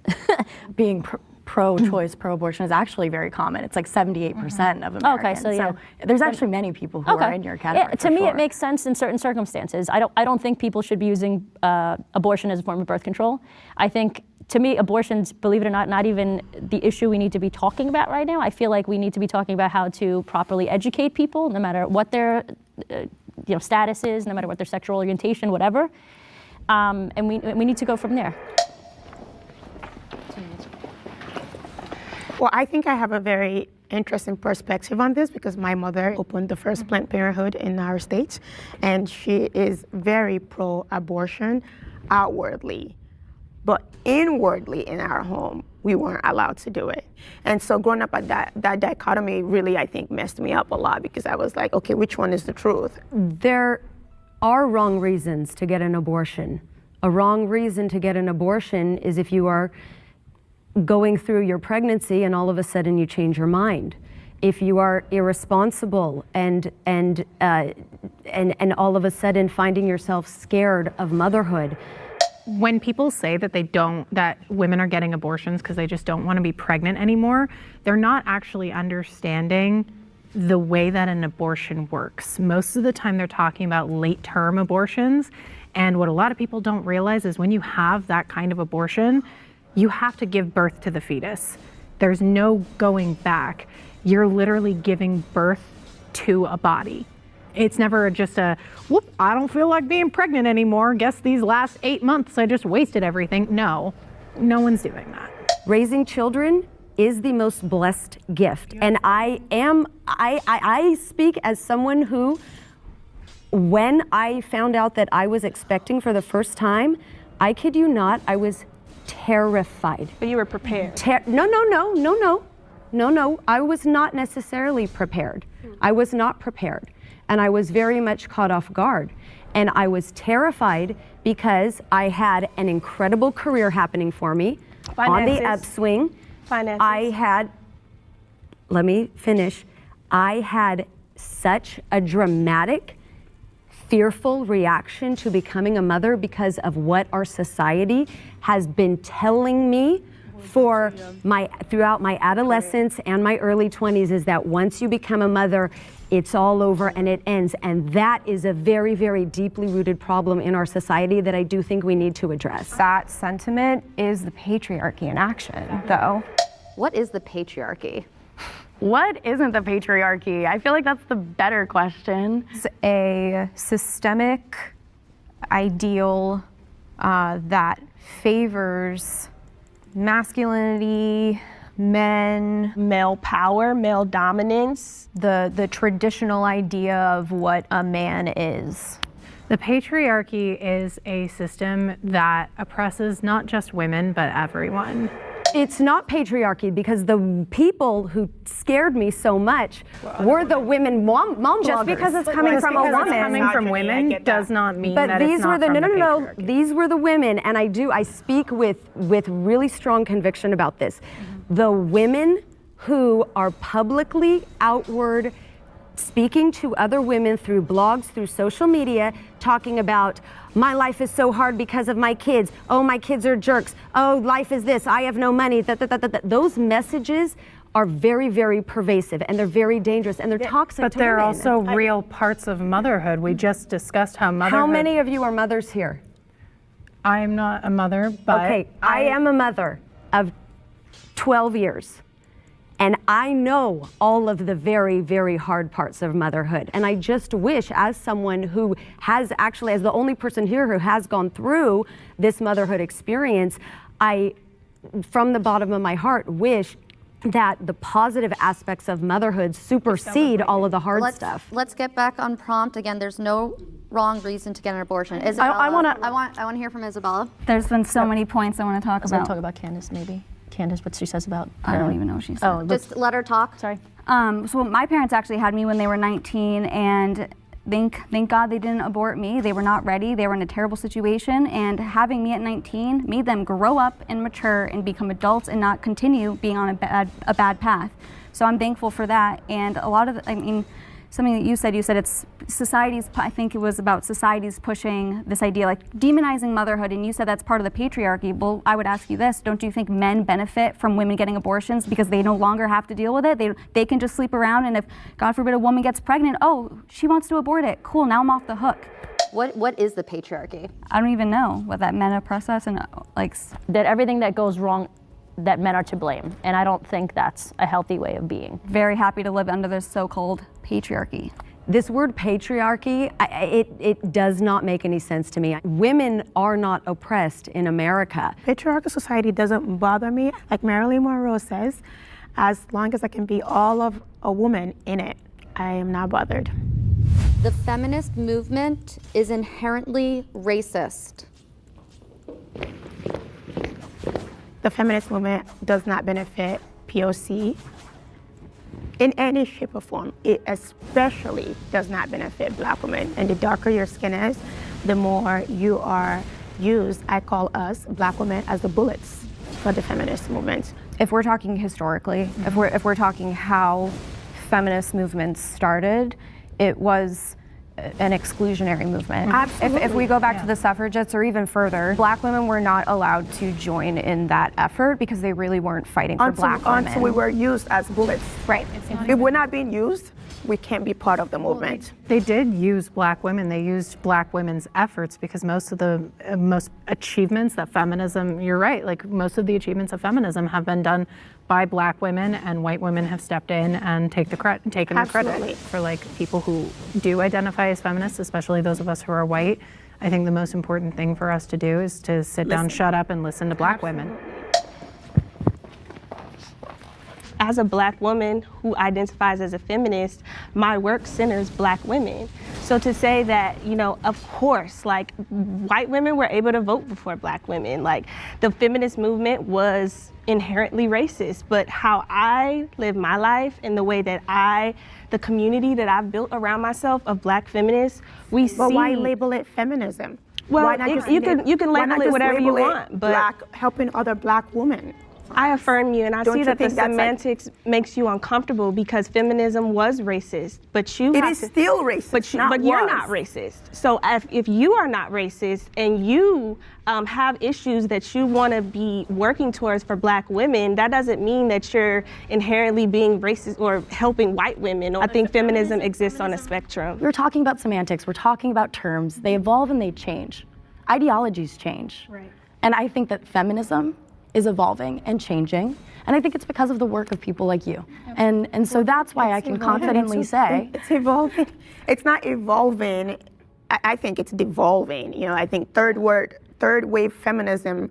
I mean, by all accounts, I see, again, have a very powerful Black mother, a very feminist Black mother. And I mean, no one wants to say they did life wrong, but she's saying, man, I wish I could have taken care of myself. I wish I could have done this. I love how you get your hair done and you go get makeup done and you're so, and she says it, she wasn't there in the household to raise us, back to motherhood, because she was gone fighting every single day for women's rights to come home and be exhausted by the time she gets home. And we never got to have a mother, When I scroll my own social media feed, I rarely see a powerful woman highlighted who is not an ethnicity. Yes. No. It's true. They're using them as pawns. Using them as pawns. Oh, 100%. A lot of big brands are now hopping on this, modern feminism bandwagon, which I don't agree with what modern feminism is. But a lot of brands now, and I'll just say, a big brand that comes to mind is Dove. Diversity is always a good thing. However, I, for years, have not seen any kind of a ad campaign from the brand Dove speaking to women's empowerment that includes a woman that looks like us. What modern feminism today is lacking, I think, is genuine respect for diversity of opinion for all women. If you felt modern day feminism didn't hijack all points of view of women, that you would still identify as a feminist? Yes. Yes. Well, I mean, the entire time everyone was talking, all I was thinking was, wow, I'm so sick of all these labels and all these different intersections. And these days there's more intersections than genders. And I'm just like, all these identity politics groups, we're just pitting each other against each other. Race keeps getting brought up. I know it's brought up in the prompt for this one, but in every single other one. And I don't even think about this. I don't even think that I'm not being represented even in ads. I don't care. It just does. I don't. Sure. I am me. I'm sure you don't care. You don't have to care. Thank you for letting me know that. You always know, feminists always know best for me. That's what I've noticed. It's a trend. But. I mean, I'm just pointing out that you are a privileged white woman who has not had to see the lack of diversity. When we step into a room filled with other white people, we don't notice that it's other white people. But when women of color have stepped into rooms and they see that it's just a bunch of other white people. Also, intersectionality is not just about diversity, and it's certainly not about diversity in ad campaigns. It's about how poor women can't afford to drive to another state to get an abortion, but rich women can. It costs more money to drive to get an abortion than it would take to raise that kid? Well, Just saying. but that's the thing, right? Like, if you don't have the money to drive to get an abortion, how are you going to have the money to raise that child? Why should you be forced into motherhood? Reset. Feminists don't appreciate all that men do for society. I mean, I've got a lot to say about this. I mean, feminists just demonize men. They hate men. All men are trash. They say they hate men while simultaneously trying to become men. They hate them for having power and the patriarchy, so they're trying to overtake it. But a lot of women will talk about rape culture. But guess what? Guess who's going to protect you from bad people? A man. Women are nurturers. We need men. It's as simple as that. It's a God-given right for men to exist the way they were assigned to exist. We need men. It's very simple. We need men to procreate. We need men to provide. We need men to produce. We need men to go to war and die. We need men. It's so bad now that they're so scared of us. They're terrified all the time. I go on dates with men and they're like, am I allowed to open the door? Can I not open the door? Can I touch it? Can I pull the chair out? What can I do? And they're shaking, they're sweating. And you're just like, be yourself. It's okay. They're so afraid of doing anything wrong. So much so they're now the most lonely demographic in the world, right? Like the straight white men, I heard, are now the most lonely because they just creating incels, They don't want to leave their apartment or their house because they're so afraid of women. I'm not on board with this trend, especially happening in schools right now. There is a trend where they are raising up the girls. Girl power, girl boss, girl this, run like a girl in the best way possible. You're gonna make me vomit. That's now it's dangerous. It is dangerous because yes, we want to uplift our women. That's the right thing to do so that men and women do maintain equality. But at the same time, by raising the girls, we are forgetting about our boys. Yeah, they want to solve inequality by enforcing more inequality. And if women were equal to men, then why do the girls need to be raised up so much? Why? The only men that feminists like are men dressing as women and dominating their sports and just really reversing what the other waves of feminism fought to do. Have fun with men beating you in your sports, women, because guess what? You're not going to beat them. Have fun. I never even felt unequal, so I don't even know what the problem is. I feel like a lot of people just want to have a reason to be upset and outraged. I also just don't identify with all these identity politics groups. I think they're being pit against each other, separating all these different people by race, class, gender, everything, sexual orientation, and I look at people as individuals. All right, on that note, let's have the disagreeers step forward. There's a difference between not appreciating men and pointing out the inequities that have been systemically put in place to favor men, especially white men, white straight men. There's a difference between hating men and pointing out that there are inequities. I want to talk about this concept of protection. We're talking about good men who are protectors. Who are they protecting us from? The bad men. Bad men, exactly. Yeah. And Or bad women, bad anybody. I could drive a car and... It was a rhetorical, I guess. No, I understand the point you were trying to make. That's why I said what you wanted me to say. But I'm going to finish. So then who benefits from men's bad behavior? Good men as well, right? They get to be positioned as the good guys. Good apples. They're the good apples. And that is predicated on the bad behavior of men. No, they benefit from being a good person and protecting women. Who cares? We should not be praising people based off comparing them to bad people. But I don't benefit from being a good girl. I don't You know, get you're to- a good feminist, right? I'm sure people love what you have to say as a feminist. Other feminists agree with it and are like, yes, go girl There are boss. They good do. people on earth and bad people on earth. We're always going to have that. That will never change. It's in every animal kingdom. So we need the good man to protect us from the bad man. To go off of what you said, because you said when women are sexually assaulted, they turn to another man to protect them. I work as a sexual assault and domestic violence counselor. I work with rape victims every single day. They don't turn to men to protect them. They don't. I didn't say they turn to them. I was saying No, like, that they I'm- potentially can, if you're walking home alone at night and I you're don't afraid. turn to another man. I don't. I turn to other women. Yeah, I appreciate men that, like, I love a man that knows his place. Build the house. Yeah, repair that. Because I'm a goddess. Like, if you need to hold your weight in the relationship. Like, I appreciate men. I love men. Like, you know, just like you said, you know, you have a husband, you want to cook for your husband, you make sure that he's good. Men have roles in society as well. Feminist is anything you want it to be as a woman. I am promiscuous because I'm a feminist, but you can also be conservative because I'm a feminist. Modern day feminism is about you and what you make it and not what someone 60 years ago said it was. But I don't praise men because they aren't raping. Like, you know, that's... I agree with everything you just said. You're agreeing with us. I agree with you fully. The same exact thing. Like, yeah, that's but I actually the disagree with the movement. prompt because I do appreciate men. I don't think that feminists don't appreciate men. I think that's not true. Like the person who taught me to be the feminist that I am was my father. Yeah. My father did not raise me to believe that I was less than because I was a woman. He raised me to understand that I am societally disadvantaged, but he told me that I was going to rise above that. My household, my mom was so strong that my dad became so emasculated that he cannot do anything. He stopped working. He became just like a couch potato, right? Why she just went out there and kill it.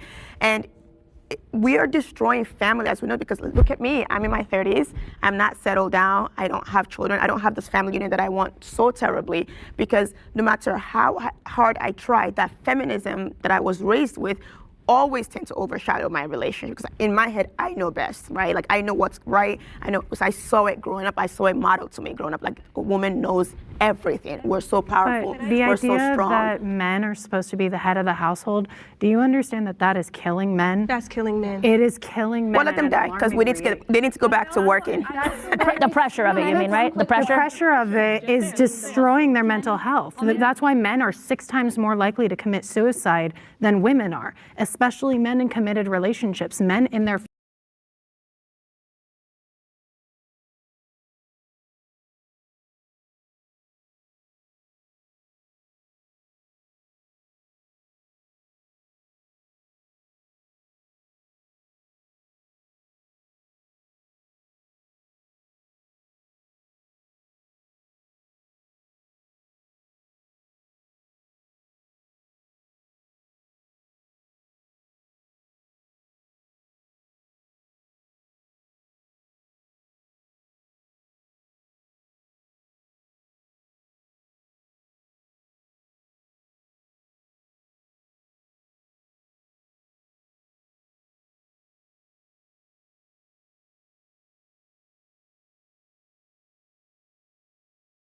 Middle Ground is a social experiment that brings humans with opposing beliefs together. These discussions may contain viewpoints that are the result of misinformation. Remember to seek out experts and to be critical of your own biases while forming an opinion. Please see the humanity in each participant, and as always, we encourage empathy.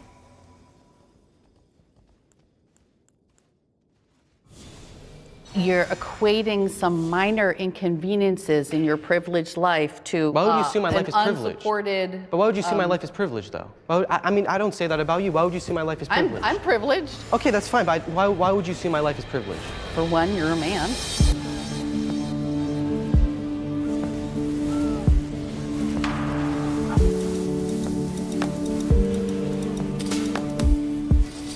Step forward if you agree with the prompt.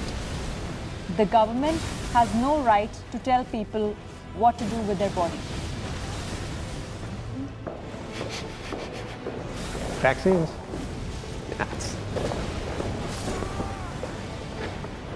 Yeah, I don't think the government has the right to tell you what you want to do with your... Sorry. Okay.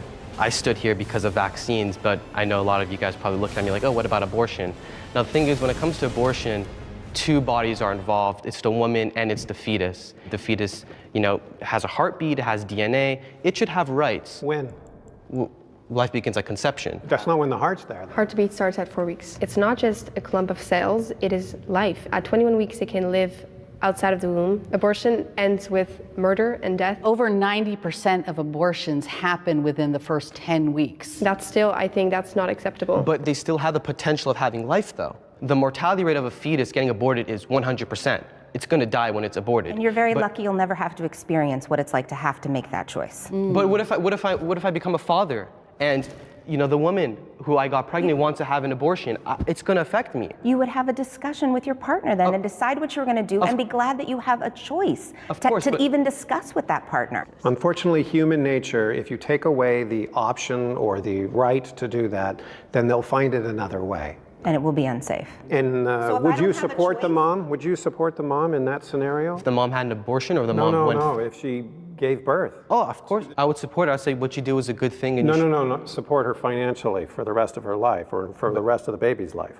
Are you talking about like, what do you mean me support her? Like as a citizen or? If somebody has a baby. We do have child support and it comes from taxpayer money. There's foster care, there's adoption, there's mothers waiting. Those systems are very broken and people all the time are trying to stop funding for programs like that. Now, I want to ask you guys, do you support vaccine mandates? Yes. So I mean, you step forward and said the government shouldn't tell you what to do with your body though. Why would you support? My issue is that I believe that the government should not be able to tell me what to do with my body, but I have to accept the consequences for the choices that I make with my body. The vaccines, for instance, I absolutely felt that everyone should get vaccinated. Why? Because this was a pandemic. But if you don't want to, I don't think the government should have to tell you that you have to. But you then have to suffer the consequences of your choices, which means you cannot patronize certain places. You can't put other people at risk. I know you're saying they're doing it to protect us, but the coronavirus has, I think, a survival rate almost 98%, 99%, and we're mandating these vaccines. Why are we not mandating the flu? What's frightening to me is that you're equating some minor inconveniences in your privileged life to why would you assume my life is privileged? Unsupported. But why would you assume my life is privileged, though? You don't know my life. I mean, I don't say that about you. Why would you assume my life is privileged? I'm privileged. Okay, that's fine, but why would you assume my life is privileged? For one, you're a man. You know, most people commit suicide are men. Most people who work in dangerous workplaces are men. Most people who fight in war are men. And who set that system up? Yeah. I'm going to ask the disagreeers to step forward. Well, I think I give a unique perspective on this because I actually do agree with the vaccine mandate. I think COVID was just a huge disaster, and I think it could have ended a lot sooner if things were more organized. Definitely. As far as whether the government should intervene on people's bodies, I think there are a lot of instances where the government should. One, to protect the society in general, especially in cases such as a pandemic where the disease could literally wipe out cities. In other instances as well, such as drug use, I think the government should intervene because when you have a society that's addicted to opioids or crack, it spreads like wildfire, and I've seen it firsthand. It's very difficult to control without the help of government. Now, on the topic of abortion, that one's very complex, and in general, I always want to favor a woman's right to choose. But I think there's also a very fundamental question that both of you brought up: is at what point is a fetus a human or a person? Let's say a child is 8 months in the womb, and at that point, the baby has a heart. The baby has a brain, has legs, has arms. Do you think it's okay for that to be terminated? Nobody is doing that. And nobody is having abortions with viable fetuses unless it is a medical emergency that will kill the baby and the mother. My name is Ben. I'm a business consultant for a telecom company, and I'm a liberal dad. When it comes to the abortion issue, I'm not exactly sure where I stand. I am not pro-choice or pro-life. My name is Dawn. I'm a regional sales manager for a dialysis company as well as a therapist, and I'm a liberal parent. As far as my views on abortion, to be honest, it just makes me very sad. I can't believe that we are moving backwards by taking people's rights away to choose what's happening to their body. Not being an LGBTQ+ ally makes someone a bad person. It's strong, isn't it? Right, a little it's a strong. general way to put it. I would question someone's empathy. That's it. And their awareness of the other people around them, because I guarantee you know someone that's Absolutely, LGBT. and their environment. Right. Discussing the validity of the existence of other human beings isn't a political issue. That's like, it's there. there's something wrong with you if you like, no, trans people don't exist. Obviously they do. I would like to think that it's a safer world to be LGBTQ, but that would be naive. Of course. People are getting murdered for being trans, you know, and gay. It's scary. I have 3 kids. I have 3 boys. Oh. One of them is trans. I worry that, I mean, for however progressive a new generation seems, that, you know, I have to think about, will there be violence done? Which, I mean, every parent worries about violence. That's part of the gig of being a parent. Yes. And I've got a new layer. My child is in a wonderfully privileged situation where they have a lot lot Okay, that helps. But as they get older, their circle gets wider, and my sphere of influence gets less effective as they get older, you know? Hi, I'm Cindy. I am a stay-at-home mom, and I am a liberal parent. One of my children came out as trans 2 years ago. Mine and my husband's response was, that's great. Would you like to go by these pronouns? And would you like to pick out a name? Let's make sure that we talk to a gender specialist so we know what options there are, and we'll just take this one step at a time. We'll move forward with the best information possible. Can the disagreeer step forward? I can provide a unique perspective on this because I'm actually bisexual. So I think not being an ally, as long as you're not harming people, you're not harassing people, you're not posting on social media that these people suck, then I don't think you're a bad person for that. As a Christian, I don't think that being LGBTQ aligns with God's view of the family. It doesn't mean that I will disrespect them in any way. I just think that it's a sin. As far as your faith is concerned, what would happen if your child came out to you that they were gay, bisexual, trans? I think that if the sin is not practiced upon, it's not a problem. It can be dealt with, especially with transitioning. It usually comes from mental problems like depression, anxiety, and all those things. So you think they can be kind of taught to not be gay? No, I think Pray the gay away. Do you support conversion therapy? No, I don't think that we can convert anyone into doing anything. I would not ostracize my child, but I would not support it, just like I don't support any sin. So I think that if you want to be transgender, you could be transgender. We live in a free nation. But if you're asking for my opinion, I believe that men and women are completely different. We have different chromosomes, different bone structure. If you're a transgender woman, I still view you as a man. You could express yourself as a woman, that's fine. But I don't believe that society should automatically, say that, okay, you're a woman. Let's say, for instance, there's a 18-year-old biological man, but says that they are a woman now. They still have male genitalia. They could walk into a woman's locker room and show off their male genitalia. I don't agree with that. I don't think that's okay. That's not happening. It is happening, though. Is it really happening? That is literally transphobia. It's rare, though, but and not even a trans. It could just be a creepy guy, like pretending to be. Yes, creepy guys are. I'm in much more danger in a women's restroom from a cisgender, straight, creepy guy than I am a trans person. That gives them the excuse, that's what I'm trying to say. So do you support gender-neutral bathrooms, like women and men can go into the same bathroom? Do you think that could increase the chances of rape or assault? They already exist. It's interesting that men are only concerned about this rape in the bathroom when we're having a conversation about trans folk. But gender-neutral bathrooms just stem from this idea, though. No, this idea that rape is going to suddenly go on the rise because of gender-neutral bathrooms stems from transphobia.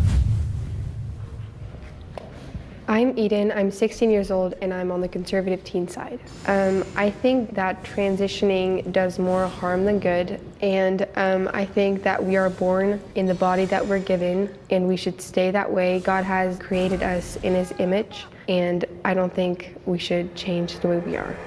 Owning a gun is a basic human right.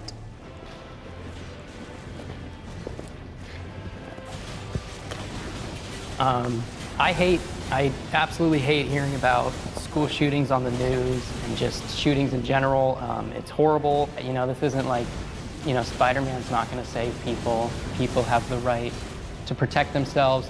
A lot of mass shooters target gun-free zones because they know there's not going to be a person who's going to fight against them or shoot them back. There's a lot of mass shootings at schools, and that's because schools have gun-free zones. I view owning a gun as a right to defend myself. You look at countries that have banned guns in the past, the USSR, Nazi Germany, you look at China under Mao Zedong, they stripped their citizens of arms so they could oppress them. And I think the reason why our founding fathers enshrined the Second Amendment is because they wanted us to protect ourselves against tyrannical government and to protect ourselves against danger around us too. I think that from a woman's perspective, if as a woman you get into a dangerous situation, for example, with a man, having a gun and knowing how to use a gun is the only way that will protect me. Having my tiny little pepper spray won't help me forever. I think definitely if you take away guns, the bad guys will always get their guns one way or another. I live in Los Angeles, and LA has strict gun control laws. This is my perspective of it. I think LA has become a more dangerous city, and I feel very unsafe walking down the street, just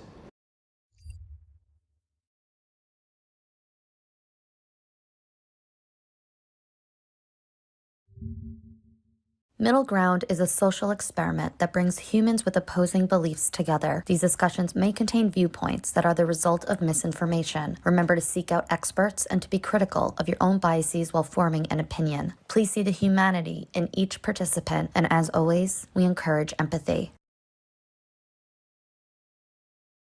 So when you say we're just redefining what being a man is, you have to understand you're redefining a fabric in society that has kept the human race and got it to where it is today. But do you see the state of our world today? It's not perfect, and it's been led by men like throughout all of history, and look where it's gone.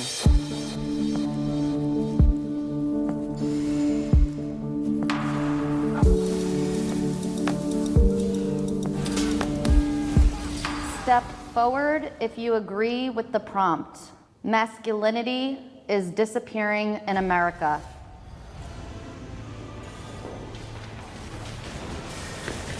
I think that masculinity is disappearing. I think that it's a concerted effort to emasculate men. I think that some people feel threatened by masculinity and the typical way that men carry themselves, leading families and different things like that. So I think that there's an effort to mitigate strong men in America. There's a few different ways to think about masculinity, but just looking at the definition of the term 50 years ago, you had people like John Wayne, you had Martin Luther King, you had Sean Connery. You think of like masculine features as in beards, hairy chest, big muscles, think stoic, being brave, being rugged, being a provider. Today you have people like Harry Styles and Timothy Chalamet, and you have people that are completely contrary to what we were looking at back then, and those values of those masculine characteristics are completely devalued. I do believe that masculinity is going downhill, especially if you look at like testosterone levels. Now the testosterone level for guys is going down compared to generations before us. So yeah, I agree. Hi, I'm Gilbert, I'm 24 years old and I'm a conservative man. With my beliefs and having a trans man as my friend, we don't really talk about politics. Someone being trans doesn't make me like them any less of a person. As far as pronouns, when referring to my friend, I don't really use the pronouns that my friend would want. I just say my friend or I say their name, just because I feel like I'm giving into the narrative that men can be women and women can be men if I use the pronouns that they want.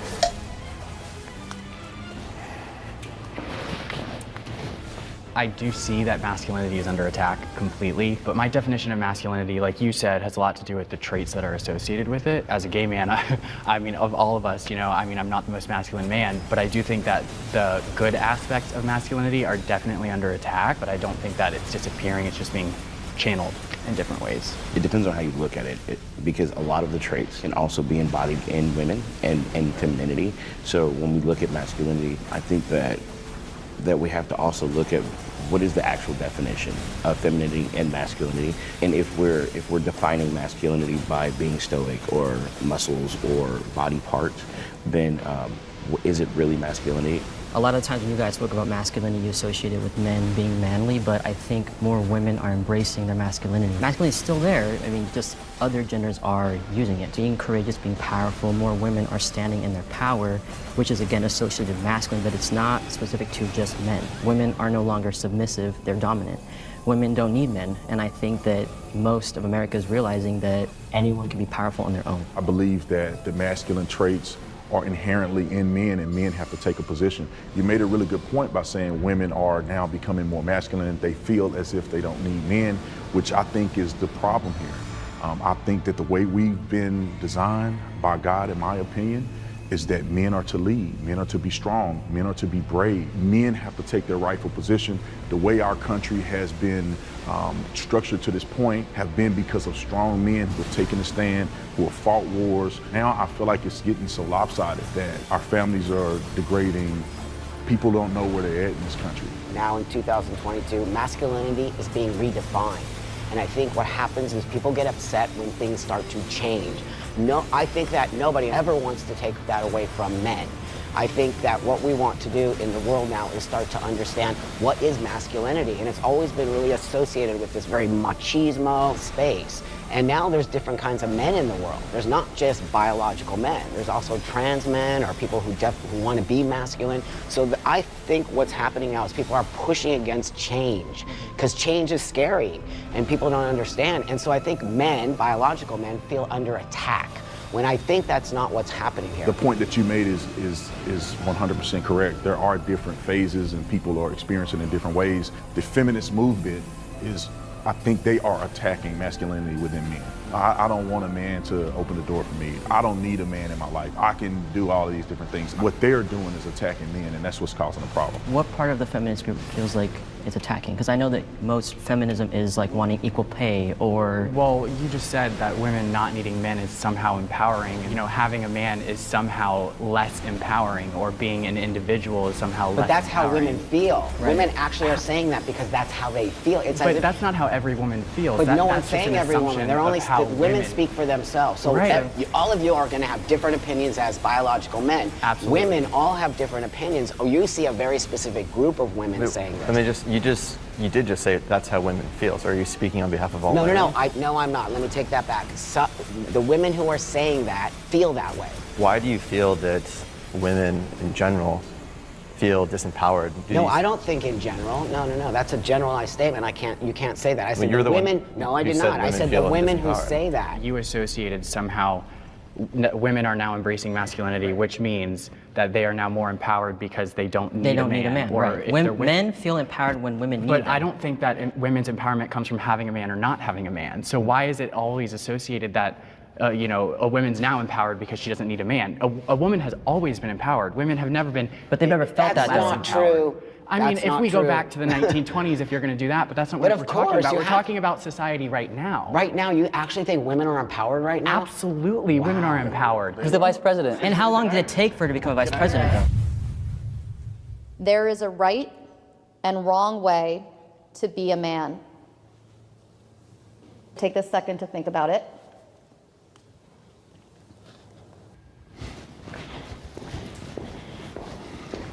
I think that when I originally heard the question being asked, I didn't agree with it, but men are not abusive individuals. Right. Men are not to be cowards. Right. Men are to lead their families. And men who do not display that, I don't believe that they are men, in my opinion. And all of the qualities that I see in my father is what I believe a man should be. All of those characteristics are what make a man. And when I see a man be a coward in the truth, in just speaking the truth, or sticking up for what's right, especially today in America with everything going on, I'm like, those are not men. My name is Clarkson. I'm 24 years old, and I'm a conservative man. My biggest question for the other side really is, are you happy? Anybody that wants to fundamentally change society and change gender roles, to me, that's not happiness. And if we want to fight for acceptance, we need to start with acceptance, which is accepting society for what it is. At the end of the day, we're all men, and I don't believe there's any wrong way to be a man. We're just redefining what it means to be a man. But there are things that naturally come to men. So when you say we're just redefining what being a man is, you have to understand you're redefining a fabric in society that has kept the human race and got it to where it is today. So just like aimlessly throwing out, oh, well, we're just redefining what it is to be a man, that's not just like a light subject that we should be talking about. But why do you think it has to stay the same? Why do we need to have the same thing for hundreds and hundreds of years? Do you not see the state It's not the same thing, it's just keeping the same qualities. But do you see the state of our world today? It's not perfect, and it's been led by men like throughout all of history, and look where it's gone.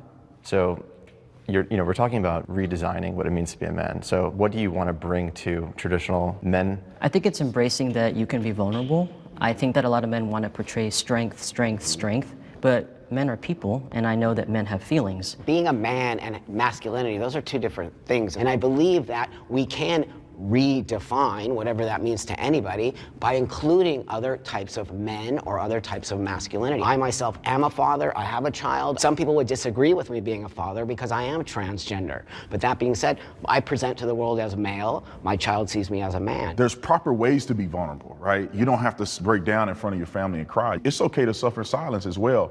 Strong men, I believe, exude the qualities that you guys are referring to. I think the problem is overcorrection, right? Some people believe that men need to cry and lay on the ground and be feminine like women. My name is Brandon. I'm 34 years old, and I'm a conservative man. I had a lot of curiosities about what it's like to be a person who believes that they're a trans man. You know, I feel like God has created all of us very uniquely, and although I have beliefs and I follow the Bible to the T, I still want to know from other people what their experiences are. Doesn't mean I have to agree, but I really want to know what other people are feeling from the person who's experiencing it real time. I have male privilege.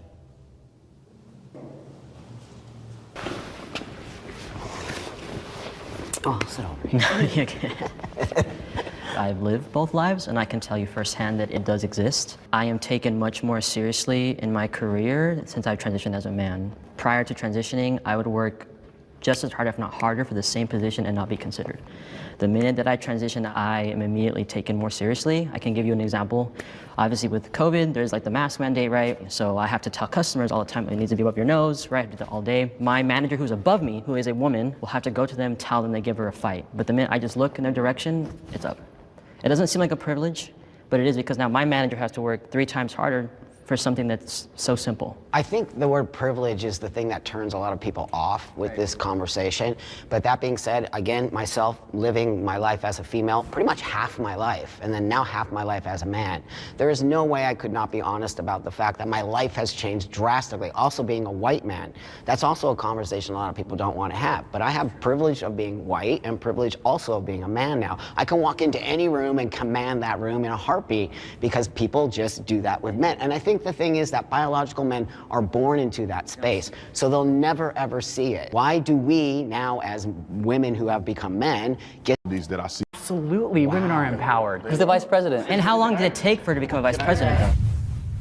Correct. There are different phases and people are experiencing in different ways. The feminist movement is, I think they are attacking masculinity within men. I don't want a man to open the door for me. I don't need a man in my life. I can do. There is a right and wrong way to be a man. Take a second to think about it.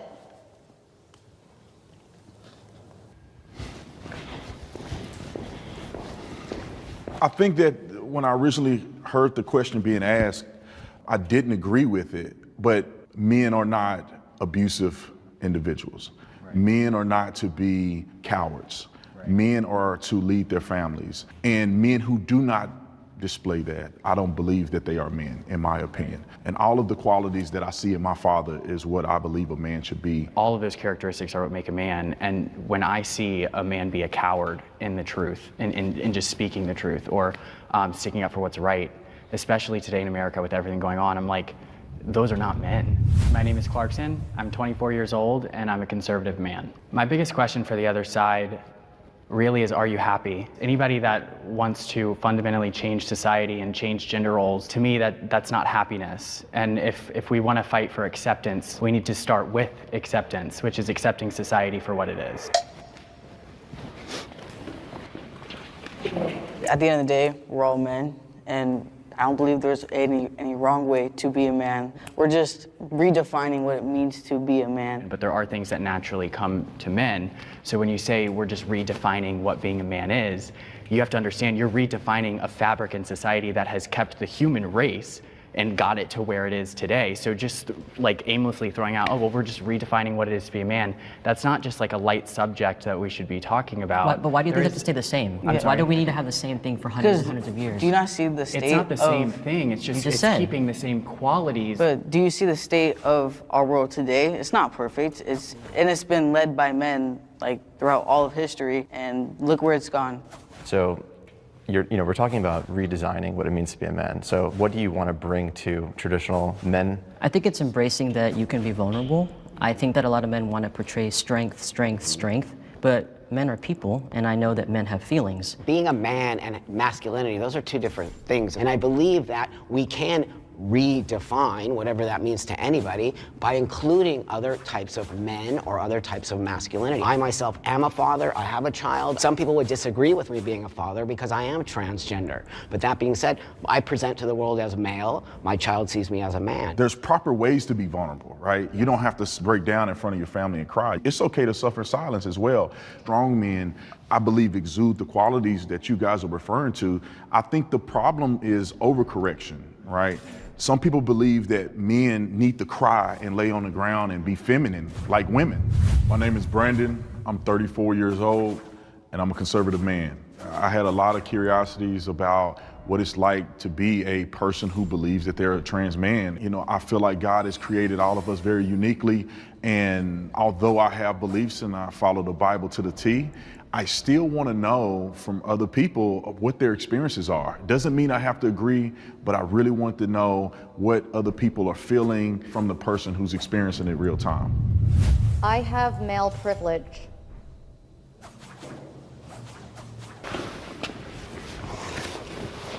Oh, sit over. I've lived both lives, and I can tell you firsthand that it does exist. I am taken much more seriously in my career since I've transitioned as a man. Prior to transitioning, I would work just as hard, if not harder, for the same position and not be considered. The minute that I transition, I am immediately taken more seriously. I can give you an example. Obviously with COVID, there's like the mask mandate, right? So I have to tell customers all the time, it needs to be above your nose, right? I do that all day. My manager who's above me, who is a woman, will have to go to them, tell them they give her a fight. But the minute I just look in their direction, it's up. It doesn't seem like a privilege, but it is, because now my manager has to work 3 times harder for something that's so simple. I think the word privilege is the thing that turns a lot of people off with this conversation. But that being said, again, myself living my life as a female, pretty much half my life, and then now half my life as a man. There is no way I could not be honest about the fact that my life has changed drastically. Also being a white man, that's also a conversation a lot of people don't want to have. But I have privilege of being white and privilege also of being a man now. I can walk into any room and command that room in a heartbeat because people just do that with men. And I think the thing is that biological men are born into that space, so they'll never ever see it. Why do we now, as women who have become men, get to have this thing? It's 100% because we are men. We look like men. Nobody would ever know. No one would ever know that we used to be women. So it's actually a real lived experience. So I agree with a lot of what you all are saying as far as like transitioning. But as a black man, privilege looks way different for me, because if I'm walking down the street, then I'm seen as a threat by police, by women, by anybody else. Being seen as a man is where my privilege stops and where everything else begins. So I don't see it as privilege. Okay, I got a lot to say about this topic here. And first of all, I mean, we have to be transparent and honest with each other. You know, I think that not everybody on this side presents 100% like a man. Like if I saw you in the streets, I wouldn't think you were a man. You know, men have it really hard in this world, and they've always had it hard in this world. The wars have been fought by men. They've died in the hundreds of thousands. Men commit suicide more. Men work more the dangerous jobs. You know, if somebody broke in this place right now, who are they gonna expect to defend everybody in here? It's gonna be the men. If your family fails, they're not looking at your wife. They're not, they're looking at the man.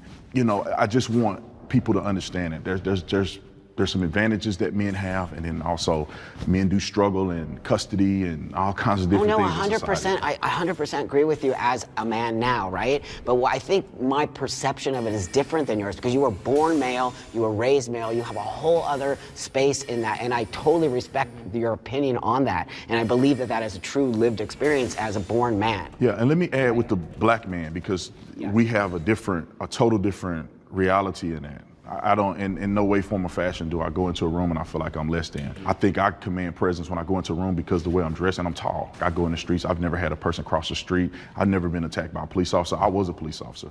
You know, I've been pulled over probably 3 times in my entire life. I mean, my biggest question with this and why I don't necessarily agree with it is because when it comes to privilege, there's not really a way to quantify it. It's very subjective. So like your version of male privilege and your version of male privilege are very different. So it's hard to see the other side because you've never lived it. Yeah. The difference between you and us is we see it because we've lived it. You have not. So it's easy to speak and be like, well, it doesn't exist. Well, how would you know? Well, I'm not saying it doesn't exist. I think everybody has certain privileges, but what I think the question here is what defines male privilege over women? Because women have privileges too. Right. So is there a graph that you guys are calculating to make men have more than women, or what? The privilege is not acknowledging what you have that comes so easy. So do you think that your fear, because you live both sides, do you think your fear is something that you have in your mind, or you think it's a reality? Because no, let me say this: you never really changed as a person. You're the same person that you were. So you have the same physical capabilities that you did when you were a woman. No. You don't. My strength is entirely different after Well, what hormones. percentage would you say? More than 100%. Okay, I weighed but like you still 100 pounds. But you're now still not probably as strong as me. But it's not about strength. It's that women are targeted. Men are not targeted. I mean, maybe sometimes. I'm not saying it's never going to happen. They're targeted by other men. Most of the homicides But women are occur in this targeted country by other men. I think women have less of a safe space. That's I what I'm talking disagree. about. Men don't have a safe space. If you go to certain But I'm talking cities, about a they specific, get murdered by okay, other but I'm not men talking about certain cities. more I'm so talking than about women. everyday life. Yeah, every day. Not I think that's a cities. blanket Have you ever statement. been attacked as a woman? I have. I have been pressurized. I've been raped, I've been attacked, I can go on and on and on. I was homeless, living in the streets, raped all the time. It happens, it's a real thing. Yeah. I didn't see the guys on the street getting raped, but men do get raped. 100%. But the experience of Do you get catcalled down the street? Like, I mean, women say things to me. When I was a police officer. Do you feel threatened? You feel empowered though, right? No, I don't feel empowered. I feel that's disgusting. But do you feel scared? Do you feel threatened when a woman catcalls you? No, I don't. But I don't feel threatened if a man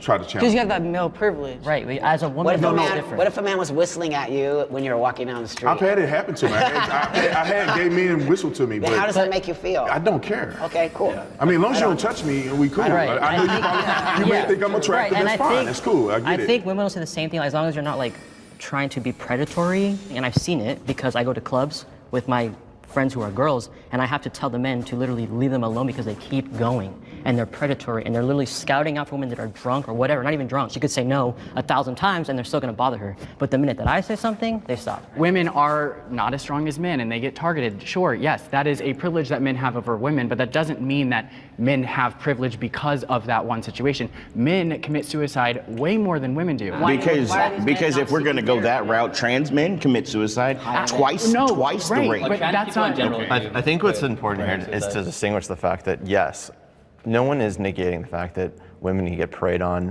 You know, there's situations where this happens, right? Like no one's going to deny that.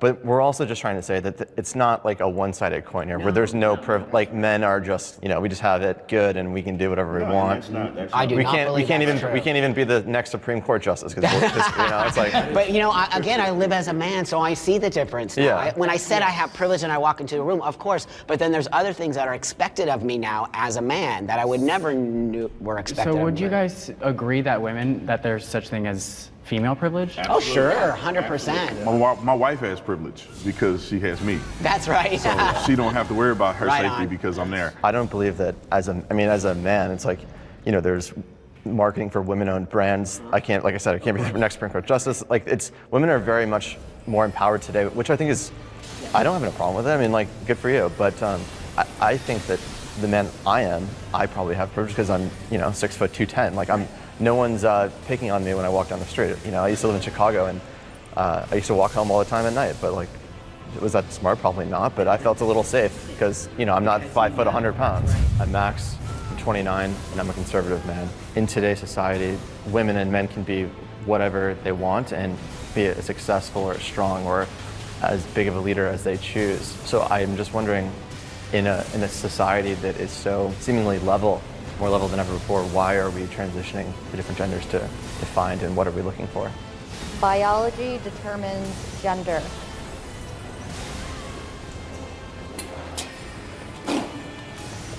So, sex and gender, people try to argue that they're different, but sex and gender actually go hand to hand. And our biology, being a man, comes down to every fiber within our body. So whether that be DNA, chromosomes, testosterone levels, bone density, there's a whole bunch of different factors that go into it, and it all has to do with biology. So biology, I 100% believe in biology. Today we talk about biology being a social construct. I disagree with that as a transgender person. I was born biologically female. I always acknowledge that, and today I live as a male. Now that being said, sex and gender, they are trying to separate those things. Gender can be, I've chosen my gender. As you see, nobody would, I think, probably understand that I used to be a female. Now, many people do, like you just said, believe that sex and gender are one thing and you can never change those. I'm not trying to change anything. I'm trying to show the world that this is how I feel by presenting the outside. But I think denying biology is where we get into a lot of problems. If you want to be, seen as a man, then like, right on. Who are you to? I don't care. I mean, you do you, whatever makes you happy. But I think like it becomes a slippery slope. It's like, how are we going to deny basic human facts? Like, there's two genders. I think that causes problems, and it causes problems for me. Yeah. Because the minute I start denying your biology, now you feel attacked by me. Right. And I don't want you to feel attacked by me. I never want you to feel, I want to be a part of, if that makes sense. You don't have to agree with my choice of how I live my life, but all I ask for is respect. What do you have on your driver's license and your birth certificate? Right, did you change it to male, or did you change it to? So that being said, I transitioned to live as a man 29 years ago. So that was way before you see any of this stuff. And I had to acknowledge my biology, right? That being said, my license, I travel the world. It has to say male. Can you imagine if I showed up at the airport, they're like, female? Dude, there's something going on here. But I actually got my birth certificate changed to male. I was the first person to do that here in Los Angeles. But that being said, I kind of think that it might have been a mistake to do that now, looking forward today, because I never thought we would be having this conversation. I'm glad you said that, because I love that people can express themselves. We live in America. It doesn't matter what I believe, what my religion is. I love that people can live their best life. I'll never, ever in my life protest or try to go against a person who wants to identify. The problem is when you begin to try to change language and you begin to try to change reality, and then therefore it changes on the children, and all of that becomes problematic. If a person says, okay, I acknowledge I'm born as a man or a woman, but I want to identify as this, cool, I respect that. And even if I didn't want to see it that way, and some people may be a little more ambiguous, I wouldn't never disrespect you. I'll call you by your name. That's right. Whatever name that you want to be associated with, I'll do that. And I think if everybody in the country can get on that same page, I think we'll see less division. I've noticed in a lot of the trans individuals that I've met, the older generation who had it a lot harder in society to be accepted is a lot more willing to have the conversation. We didn't have social media. I didn't have cell phones. I didn't have computers when I transitioned. This is how you build bridges. I'm Buck. I'm 59 years old, and I'm a trans man. Because I'm an elder trans man now, and there's a much newer generation, there's a definite space where I have a different way of being than the younger generation, and why I tend to call myself a transsexual man. And I believe in biology, I believe in binary, so it really does not necessarily align with the new thought process that is happening with the newer generation. So I love this question. With trans folks, biology does change. Our bone density does change. Our muscle structure does change. Our testosterone levels do change. So biologically, we do change. Anatomically, now that's where surgeries come into play.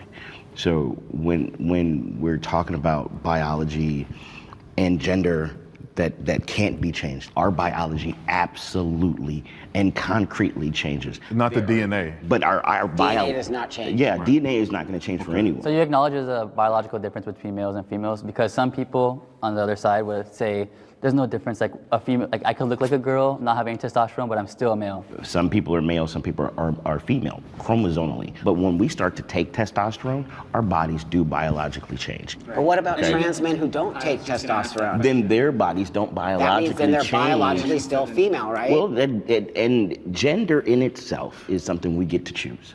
Okay, That's right. just like you said. Well, right, in your life, you get to choose. Not you don't get to choose it for the world, but you get to choose. No, it I for get to your life. choose my gender because I've been on testosterone for 10 years. Okay, going on 11 years. But there's some anatomy that will never change. That's right. Right? I mean, you still have ovaries. You still have, Yes. the female reproductive system. You said that you had a child. Yes, I've given birth. I no longer have female reproductive organs. Right, but you had that. You will never get male productive organs. Now, when you think about it, the male and female productive organs are similar, and they're nearly the same. They're different. Right. They're different in size. Even if biologically, and they're different in functionality too. Not necessarily, because the testes and the ovaries are very much similar. One is an egg, one is a fertilizer, But and we that's can the never, difference. but I never can produce sperm. You're absolutely ever, right. ever. You're absolutely right. And they can never produce ova. And you guys are saying that gender is like a social construct. Is that what you're saying too, that you could change it? But also, if you want to be technical about it, age is a social construct, your ethnicity and race is a social construct, and I'm Hispanic. I can't say I'm Chinese because I like Chinese food. I could bleach my skin all I want. I could wear Chinese clothes. No, race is not. How is ethnicity going to be a construct? There's all social constructs. So we all agree on it. how exactly? If you look up, is race a social construct? Ethnicity a social construct? Is time a social construct? Everything's a social construct if you want to think about it that way. But we have set truths and we can't change those truths. If you want to say you're trans man, that means you're a biological female that thinks that you're a male. I am a biological male. I'm anatomically. See, he's gonna have different version of it than, right. and I think it's really important that you understand we're all gonna have it's different anatomic, views. okay? Because biologically, I have shifted, okay? Trans meaning going from one to the next. Biologically and all these things, I know that there's importance for you guys, but meeting me or seeing me, you would never know. So why is it important? Well, no, because just say curious. if I was a woman, just say if I was a woman and I wanted to date you, what are you going to tell me? I would tell you that I'm trans. What do you mean? No, I'm saying you can't tell me that you're a man. I mean, I'm still a man. No, but you I'm a got to tell me. transgender man. You got to tell me that you were born a woman. You have to. I mean, I don't have to. Well, because if I go down, if I see you in your pants, right. I'm going to see something different, and that will be troubling to me if I had an expectation. But again, this is like leading off the topic, but I mean, to answer your question, if you must know, I do tell the person that I'm talking to or interested that I'm transgender. I don't think that you need it to, you don't need a penis to be a man. I know that you may disagree, which is fine, like I get it, but I don't want one. Now, I have a question for all of you. Do your penises make you men? Yes, biologically. Is that what makes you? Well, I said being a man's ingrained within every part of your body. So our cells, our right, our but penis too. But if you had to look at the difference between us and between you, now would that difference be the lack of a penis? If we were naked. Okay. If we're gonna minimize being a man to that particular anatomy, we didn't minimize. No. I'm asking the question. Okay. If we minimize it, because this is where we're going, is anatomy, right? Because that's where we've gotten. Okay. So if we get there, so do your penises make you more men than us?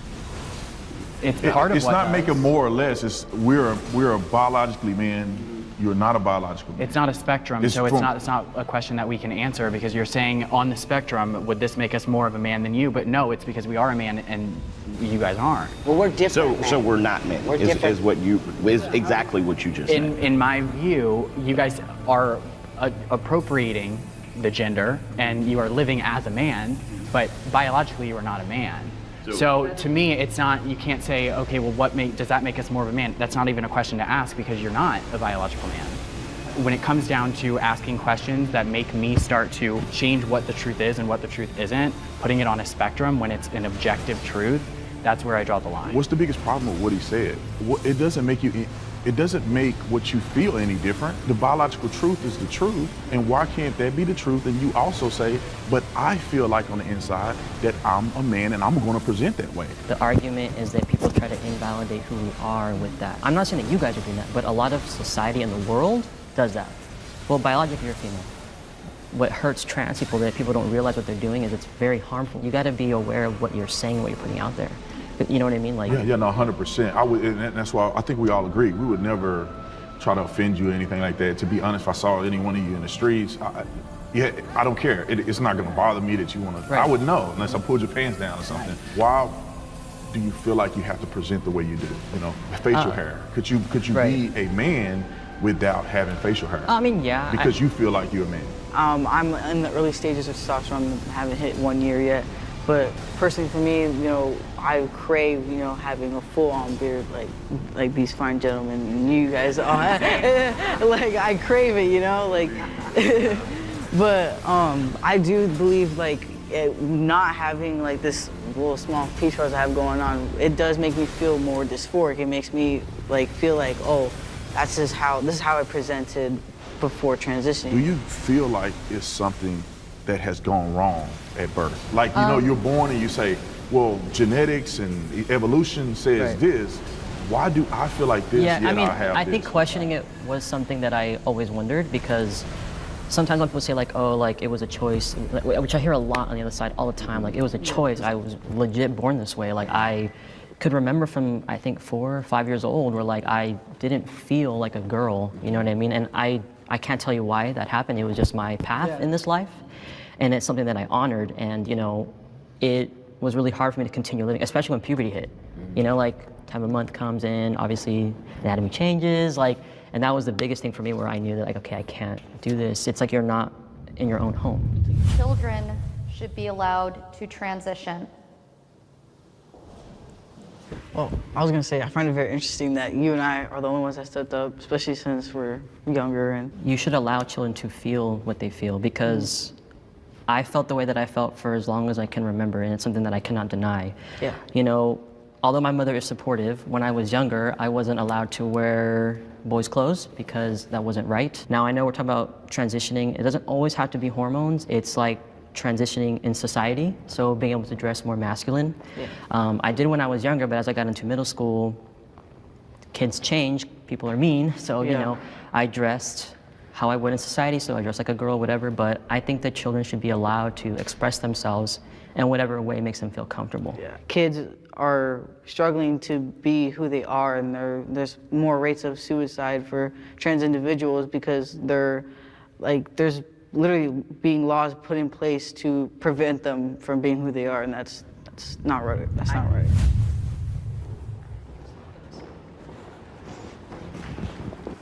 Okay, so I work with children. This is where I have like the biggest problem with the trans stuff, is with the children, because people, like I'm sure you guys would agree, you want to inject them with the hormones to stop their puberty, their normal puberty. They haven't even developed their prefrontal cortex yet, and you want to stop their natural puberty from occurring to affirm their gender, and then later on they regret it. I think that's not a good thing. See, that's why this is a loaded question, because transition can mean many things for children. Now, I totally, as a transsexual person, disagree with giving children hormone blockers, medication, surgery, but what I do agree with is socially transitioning, which means why, because I did that. Okay, and I did that in the 60s and 70s. My parents dressed me like Buck, I was a boy. You know, I didn't have any problems because I just lived, we used to call it a tomboy, right? So that was totally, and I went through puberty and I did all the things. I do not believe children can make those choices, and I do not believe it's okay and ethical for a parent to make those choices for a child. But I do believe gender dysphoria exists in children. I had it, 100% it's there. But to give medication to a child is so unethical to me that you would actually, you're exactly what you said, you're stunting brain growth, you're stunting all of these things. They don't have enough research on it. So I'm in agreement with transitioning medically for children is not okay for me, but I do believe in a social space. When you say a social transition, it's interesting to me because we can't control what happens in a social situation. That's right. That's right. So to me, and we talk about suicide rates among young trans people, this whole ideology is telling people to derive their value off of what somebody else is saying about them, or what somebody else affirms to them. So we say that, you know, society is the problem and we're not allowing people to be who they are, and that's why they're committing suicide. But maybe it has to do with the messaging that we're sending to these kids, that you derive your value from if somebody uses your correct pronoun, or you derive your value if this person accepts you for wearing a dress. Be who you are, but tell them to be empowered about it and not get that empowerment from somebody else. I feel like that's really kind of inconsiderate to say that someone would take their life because what someone else says. To somebody, that is important. To somebody, I know, have friends who their family does not use their correct pronouns and they've transitioned and they live in the same household. This person struggles with depression and anxiety. Could you imagine living in an environment like that where you're no longer validated? That's coming from your own parents. But if you base your validation off of other people, this is a hard truth, but if your sole validation No, you definitely have to do it. as Listen, an individual is based off I of could other give people, a shit when everyone thinks about me. I do what I want. But for everyone, that's not the case because everybody has different personalities. Right, but that doesn't make it any. That doesn't mean that. But it's still. we should But be what you're not telling people to get acknowledging. What you're not validation from acknowledging though others. is that in that environment it is not supported. I'm acknowledging that. I'm Okay. just saying that we're saying that for some reason they should look for that validation from somebody When else you rather love than find it somebody and you have a within. family, you want them to But you're validate you. focusing not on the individual, you're focusing on the people outside of that Yeah, but individual. the I'm focusing on empowering that individual. But part of being a You're- person is needing to be validated. You don't need to be validated ever in your life? From your No. family or your friends? I get my Never. validation from within, and then the Right, but if we're talking about children, okay, if we're talking, okay, I was an 8-year-old when I found out that I wasn't biologically male, right? I was 8 when I found out that I wasn't the same as my brothers, okay? And so going through that process, I attempted suicide 4 times because my mother was like, well, you are a girl. When you're 8 and you're 12 and you don't have anyone else that is in your space, when you don't have anyone else that lives in the same house as you to tell you you're okay, where are you supposed to go? How are you supposed to garner your own self-validation if the people that are raising you don't validate who you are? As a father, you know, my duty is to raise my children the way I believe is right. And if my child somehow struggles with this, which is fine, we'll have that conversation.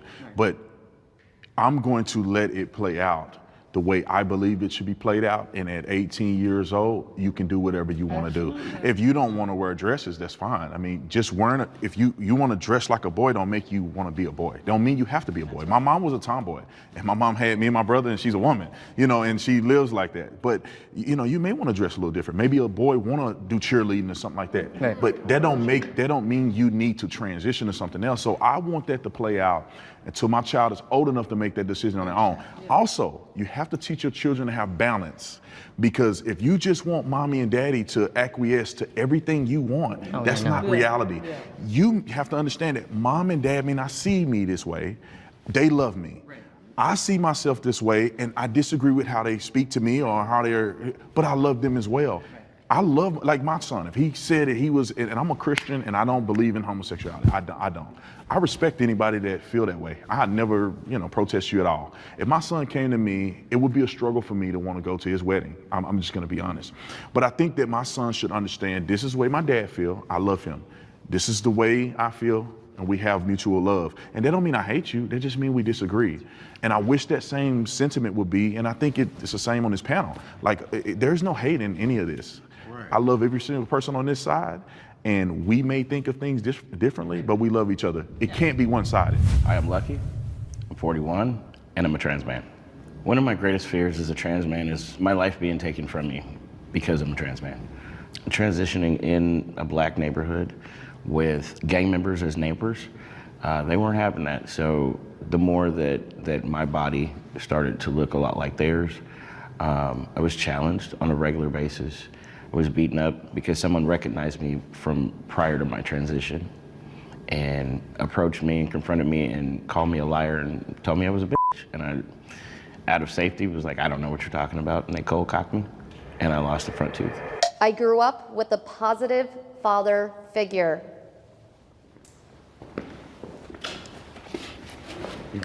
This is good. I think for me it's surprising, because I would believe that a woman or a person who's born as a woman who now identifies as a man didn't have a positive role model as a man, and therefore they felt somewhat insecure as a woman, which makes them, you know, feel a certain way and want to be a certain different person. Maybe they want to be the man that their father never was, or whatever the case may be. And so it was very interesting. I mean, I'm being honest, it was interesting to see pretty much a majority of you guys come forward. That's so great. I think that's really important that you say that, because I do think a lot of people probably feel that way about guys like me, right? That our fathers we didn't have the right upbringing or what. My father was amazing. I grew up really like a little boy. I always felt like a little boy. My parents actually raised me, and I'm 59 years old. So that was in the 60s and the 70s when we didn't even talk about this kind of stuff. But my parents actually felt it from me. So I think that that's a misconception that people think about people like us. any good father pushes their child to, one, feel self-love, and to feel like they can be who they want, do what they want, and have life, liberty, and the pursuit of happiness, right? Like our founding fathers. And so it's fatherlessness, or having a missing dad, is one, a pandemic in its own, and it's one that obviously I'm sure Brandon can attest to. It's so critical to have a father in the house, because kids get lost when they don't have one, and having a father that's loving and strong and someone you can rely on is the reason why we're all comfortable with who we are. I had several different father figures in my life, so it wasn't, I had a dad, but then I had my grandfather and I had my uncle. It takes a village to raise a child, right? But all of those different perspectives raised me as a well-rounded human. If we take the masculinity out of it, just as a human, I got to see different perspectives. And so now as a father that has given birth to a child, and that child being a male, right, I'm able to raise him with those same ideals that I'm able to identify because of the father figures that I had. I didn't have my father growing up. He was not present in my life at all. So it showed me that some men can step up, like my grandfather and my stepfather, who have taken me in and showed me how to take care of myself, how to be, strong and dependable. And all I've been able to do is give more love to all people that I interact with. Right. So it was really important for me to have those figures. I think this is a really important thing to show people that are watching this, because a lot of times I feel like we can blame any issues in society or anything that arises on the generation that came before us. So any issues that arise in our society, it's like there's not always a reason why it's happening. We just need to address the issue and solve it. I grew up with a lot of women. My parents were divorced, and I lived with my mom. I had my aunts. So I was raised by women, but my dad was there sometimes, and then my stepdad took me in as his own, so I had my stepdad as a father figure. I grew up with all women as well. My mom used to tell me I had to be your mom and your dad. So there'd be times where I got both. She was super sweet with me or really strict on me, and she taught me a lot as well. Growing up with women, it taught me a lot of vulnerability. When you were talking to you, I was like, I relate to you very well. But yeah. I'm Jacob, I'm 27 years old, and I'm a trans man. So the relation with my dad and how unsupportive he is has been a challenge for me, but it's something that I've learned to grow past.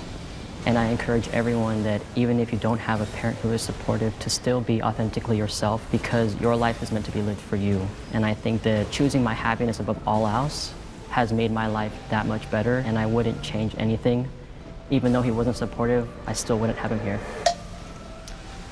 Listening to all your guys' points, I would definitely say, yeah, I did have a father figure. He was in the Marines, and he has this very toxic masculinity mindset, a lot of anger built up that I can definitely tell he suppressed, in the Marines, because that's what he was taught to do. That's what the Marines are about. He always carried that with him, and I think that's what he tried to instill in me and my siblings at a very young age, which made it hard for me to be vulnerable with myself. And I just saw a lot of anger issues that were, very violent sometimes. And since coming out as trans, I feel like he's been more willing to understand me more and trying to figure out who I am as a person.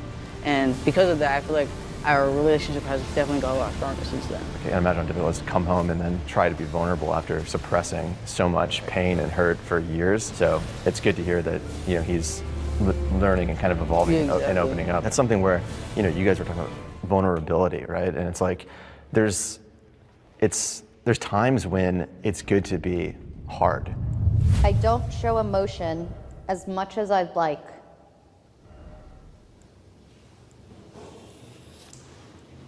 I definitely have sensed and noticed since transitioning that being on testosterone has made me cry less, which is very interesting because I believe that before I transitioned and started taking testosterone, I feel like not being able to cry as much, it makes me I'm like, damn, I wish I could cry right now, but it's not gonna happen.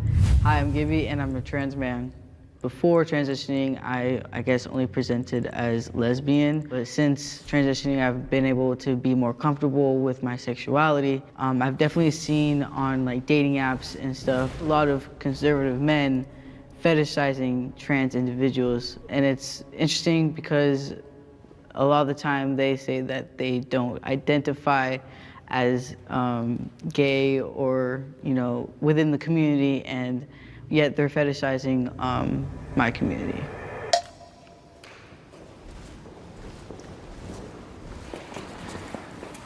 So I don't know about you guys, but I always speak my mind. If I feel a certain way, I'll tell somebody, and that probably cost me a lot of relationships, but that's just how I am.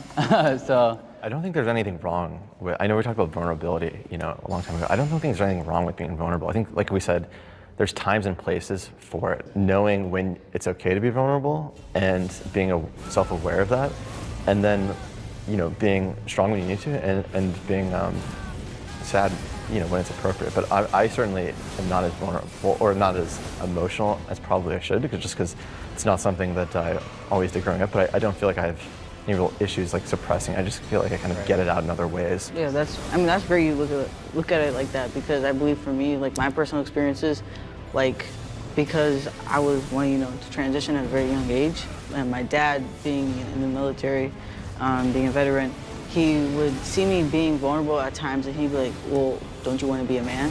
And that would make me feel like, oh, am I not supposed to be vulnerable anymore? Now that I'm gonna transition. And it was just like very hard for me, because like I said earlier, it was hard for me to have that father figure at that time of my life. You know, my process of, you know, digesting emotions is by myself. And I use that time to self-reflect. So if I'm feeling angry, or if I'm, you know, feeling really passionate about something, or whatever the emotion is, sometimes I pull back and I don't show that emotion because I'm reflecting on it and trying to understand why it's there. So I think a lot of times people can think men aren't showing enough emotion, but in reality, they're just self-assessing why that emotion is there in order to see what it's trying to teach us. Right. I think when I was female, I was much more angry. I was just reactive, angry, like, "Grr." And then as I became a man, I cry more now as a man than I ever did as a woman. And I think it's because I'm at peace with myself. And so before I was just so angry about being a woman and everyone calling me she, and seeing a girl, and I'd just be, as a fashion model. So that really just took it to a whole other level. And then once I became a man, it was like, whoa, I can actually relax. And I think I do the same thing. I self-reflect on myself. I want to be this type of man that is more vulnerable and that is more accessing my own emotions. Thank you, everyone. Right on. Thank you. That was cool. Yeah. That was cool. Thank you. Can I take a picture with you afterwards? Yeah, right on. Yeah, I see you a lot of times online.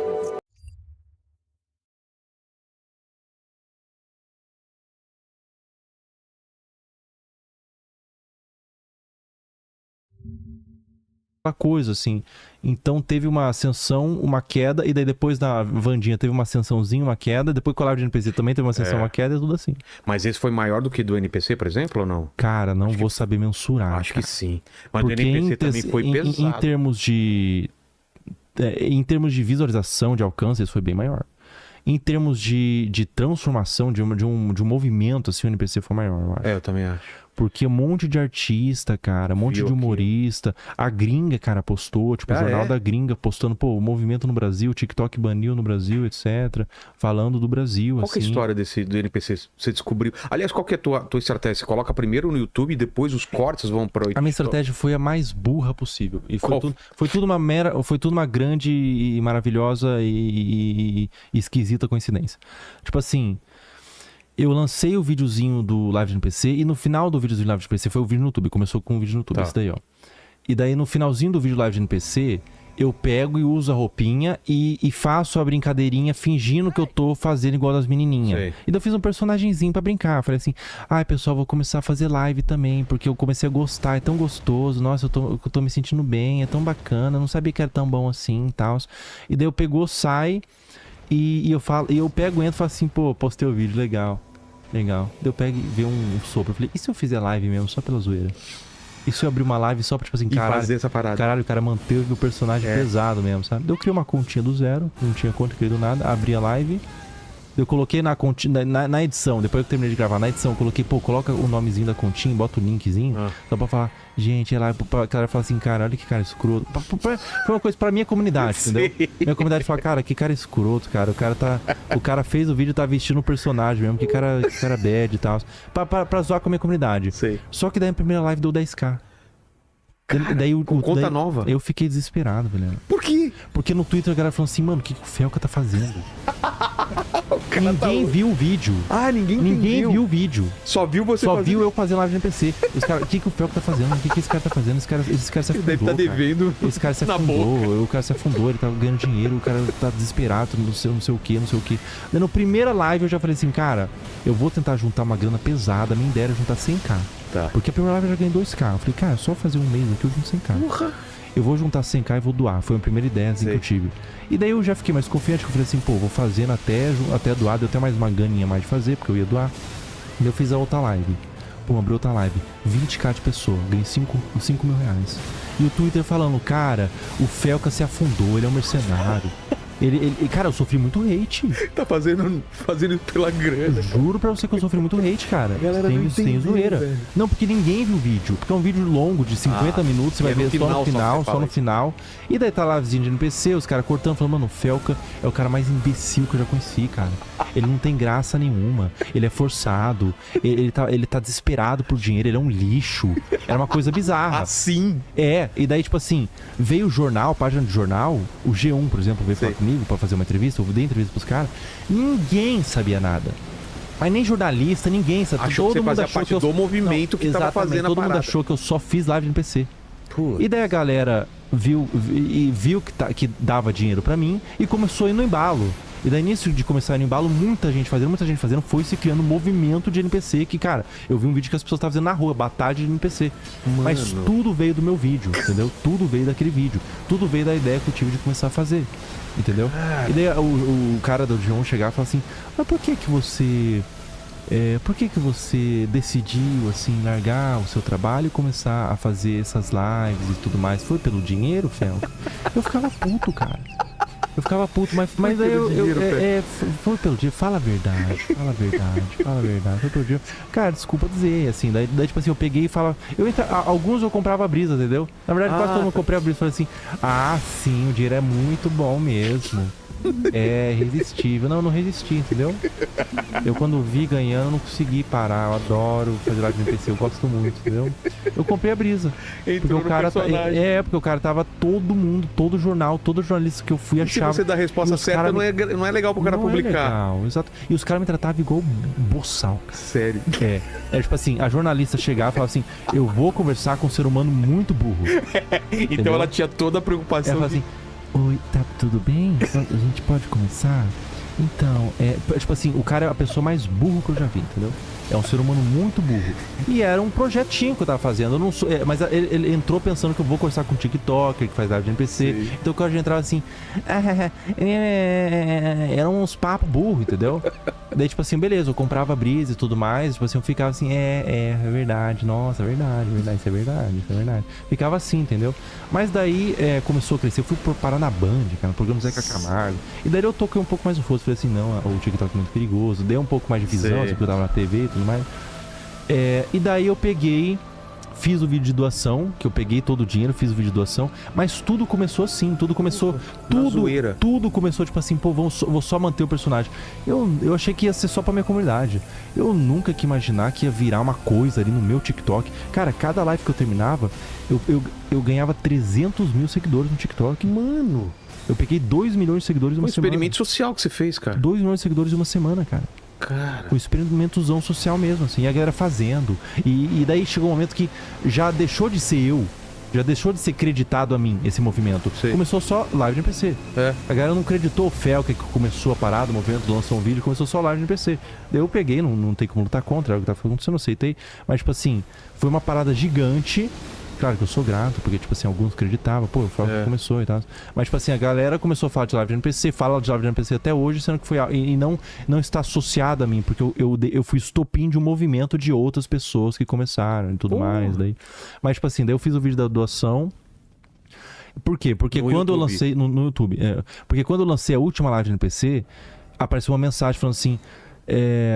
A live de NPC não pode mais ser feita no Brasil. O robô detectou os movimentos de live de NPC num algoritmo que eles colocaram. O TikTok teve que se proteger Teve que se proteger porque você excluía todas as lives de NPC. Porra. Daí, começou a dominar a parada. Começou a dominar. Provavelmente eles sentiram que as views de live no geral começou a cair, porque você entra live querendo coisa diferente, não só a mesma coisa. Eles sentiram isso, bloqueou no Brasil. É só no Brasil que tem esse bloqueio. Nossa. Só no Brasil por causa de mim, porque eu criei um movimento bizarro. E daí eles lançaram esse aviso, daí eu peguei e falei, pô, cara, não tem como ficar melhor do que isso. Eu trolei, a internet, esse aqui é o melhor final. Esse é o carimbo que é a o coisa carimbo, deu certo, cara. Eu trolei a internet, todo mundo falando disso, fui na TV, fiz jornal, tudo em uma semana. Tudo em uma semana. Foi uma semana muito louca. Era acordar, entrevista com a UOL, com o G1 e passar na Band no Zeca Camargo.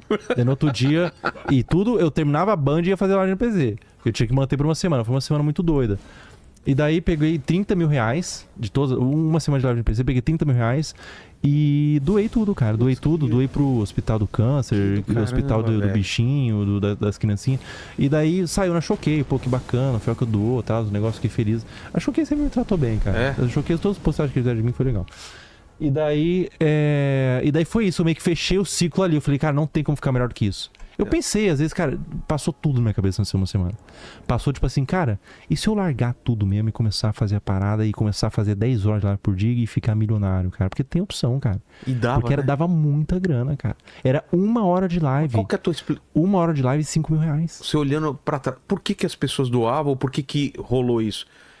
Qual é o lance? Então, vou falar, mas antes só finalizando. Tá. Eu peguei e pensei isso, eu falei assim, cara, e se eu largar tudo? Mas eu falei assim, cara, eu acho que isso tem que ter começo, meio fim. Também acho. Ele não pode ser uma coisa que... Porque senão eu não quero ser conhecido por ficar... Eu quero ser conhecido por coisa mais bacana, entendeu? Então isso aqui tem que ter começo, meio fim. Eu fechei o ciclo e saiu bem, assim. Agora, por que as pessoas doavam? As pessoas doavam? Eu acho que o mesmo motivo do porque as pessoas doam em qualquer live.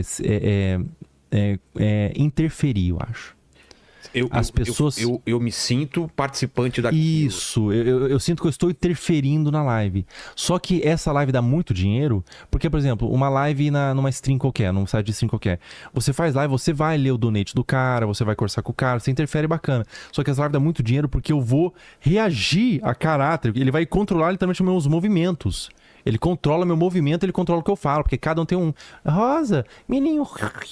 Daí o chapeuzinho. O chapeuzinho que tem, eles dão um chapeuzinho, é uma figurinha, tudo figurinha. Faz assim, chapeuzinho, forasteiro, porque é um chapeuzinho de forasteiro, assim. Então, que era? Forasteiro, que mais? Forasteiro. Daí a Galáxia, eu pegava e falava assim... Faz só uma sequenciazinha. Tá, assim, daí a Galáxia, eu sempre segurava um nabo, uma mandioca, um alho poró. A Galáxia ficava assim, Galáxia, balançando o alho poró, assim, entendeu? Então tudo tinha um movimento, era uma coisa, vou fazer a sequência. Tá. Rosas, menino, rosas. Cafezinho. Forasteiro. E era assim 2 horas. 2 horas pegava 5 mil, botava no bolso. Fazendo isso 5 pau. 5 pau. Fala aqui. Por 2 horinhas. E daí o que acontece, cara? É essa coisa de, mano, eu vou dar uma figurinha diferente só pra ver o que ele vai falar, entendeu? Eu vou dar um tomatinho. Ele fala assim, tomatinho, nhom. Eu falo, caramba, que legal. Nossa, ele falou uma coisa diferente e tal, entendeu? Foi isso, cara. É uma vontade de interferir no movimento, controlar o meu movimento ali. A minha suposição é essa. Agora, por que essa live dá muita view? Porque é 2 coisas, dá muita view e muita donate. É um combo perfeito. Dá muita view por quê? Porque eu tô segurando uma mandioca, é proposital, você fala assim, o que esse porra tá segurando mandioca? E tá com uma maquiagem, com um chapeuzinho, é meio hipnotizante. E eu tô falando exatamente as mesmas coisas, é previsível. Eu fico, é previsível, você fica meio hipnotizado. E daí o algoritmo entende que tá retendo, leva pra mais gente. A pessoa abre o TikTok e vê minha live. Quando eu tava online, você abriu o TikTok e você vê minha live, certeza. Daí a pessoa fica mais... Se você puxasse um bagulho de live. Daí a pessoa fica mais presente, o TikTok divulga pra mais gente, tem mais gente vendo, mais gente doando, mais dinheiro entrando, mais pessoas comentando no Twitter. E vai indo, cara. Você tem uma ideia, fez 31 mil em uma semana, daria pra fazer muito mais, né? Cara, fiz 31 semana e teve 2 dias que eu não fiz live. Então foi 5 lives, 31 mil. Sei. E eu fazia 1 horinha. Se eu fizesse 10 horas todos os dias em um mês, eu ganhava uns 200 mil por mês, cara, ou mais. Cara, e os caras aqui? Com livezinha, usando vestidinho, entendeu? Então pra mim, cara, funcionava muito bem, pô. Amanhã tá o Léo fazendo Eu prefiro live. muito mais... Cara, eu prefiro muito mais usar um vestidinho do que enfrentar um patrão... Um busão 3 horas da manhã, lotado com cheiro de CC. Eu prefiro... Pra mim, fechava a conta demais, cara. Mas eu pensei, cara, não quero ser conhecido por ficar comendo milhinho e tal. Então, vou fechar o ciclo. Mas que passou na cabeça, passou, cara. Porra, cara. Não, experimento social total, cara. Experimento social, cara. Foi muito grande. Todo mundo falando disso, todo lugar. Cara. Muito grande, muito bacana. Assim. Felca é o quê? É um apelido... Qual é teu nome? É Felipe. Felipe. É um apelido, é um apelido. Já é que... chamavam de Felca já? Ou você usou pro YouTube? O Felca eu usei pro YouTube. O Felca é uma mistura de Felipe. As primeiras 3 letras, um anagrama que eu fiz. As primeiras 3 letras de Felipe com Kantoxki, que eu tinha, era o nome que eu tinha no jogo. O nick no jogo era Kantoxki. Daí ficou Felcan. Só que Felcan já tinha. E Kantoxki era com K. Tá. Daí ficou Felk com K. Só que Felk eu achei feio e K não existe na língua portuguesa. Eu botei Felca com C. Aí ficou. Cara, eu sou muito controlador, entendeu? Eu peguei um caderninho e escrevi 100 mil opções de nome pra chegar no Felca. Sério? 100 mil opções. Felca, Cafel, Febre, eu ia chamar de Febre quase. Foi um monte de nome pra chegar no Felca, assim. Tudo é muito perfeccionista. Né? Mas desde o primeiro canal do Minecraft já era ou não? Não. Foi no Felca mesmo. Quando eu vi o Felca de vlog, assim, de análise, assim, de reação e tudo mais, já foi pra esse canal que eu tive. Os outros eram os outros nomes, assim. O primeiro foi Taco Pato. Taco Pato? Outro foi Lipe. Só que eu não podia botar Felipe, porque já tinha o Felipe Neto, né? Eu pensei em botar Felipe, mas ele falou, o Felipe, qual Felipe? Felipe Neto, não, Felipe... Eu falei assim, não, vou criar um nome novo. Felca é bom pra caramba. É um bom nome. É um nome fácil de lembrar. Qual que é a tua rotina de produtor de conteúdo ou não tem rotina? Cara, a minha rotina de produtor de conteúdo é de um vagabundo, assim. De um vagabundo. Você não tem uma... Tal dia eu faço isso, a essa hora? Não tem rotina nem pra acordar e pra dormir. Sério? Eu durmo 6 da manhã, acordo meio-dia. Outro dia muda. Ainda vejo quando fico jogando videogame o dia todo. De vez em quando eu pego e fico trabalhando igual um obcecado, gravando, editando por 20 horas. No outro dia eu só fico o dia inteiro tocando punheta. E jogando videogame. Então não tem uma rotina, uma coisa assim super no modo foda-se. Funciona, não sei nem como funciona. Mas você tem... Não sei nem como funciona. Você tem uma meta, assim, por mês, tantos vídeos ou nem isso? Nem isso, cara, não tenho nada. Mas qual que é? Eu tenho um desejo de fazer, entendeu? Uma gana de fazer. Tem tipo assim, se eu fico uma semana sem produzir, eu já fico meio com coceira, sabe? Preciso fazer um videozinho, preciso fazer um negocinho. Mas normalmente tem quantos vídeos por mês? Um por mês, assim. Um por mês. Só que eu tenho um canal secundário agora, né? Que eu tô postando 2 por dia.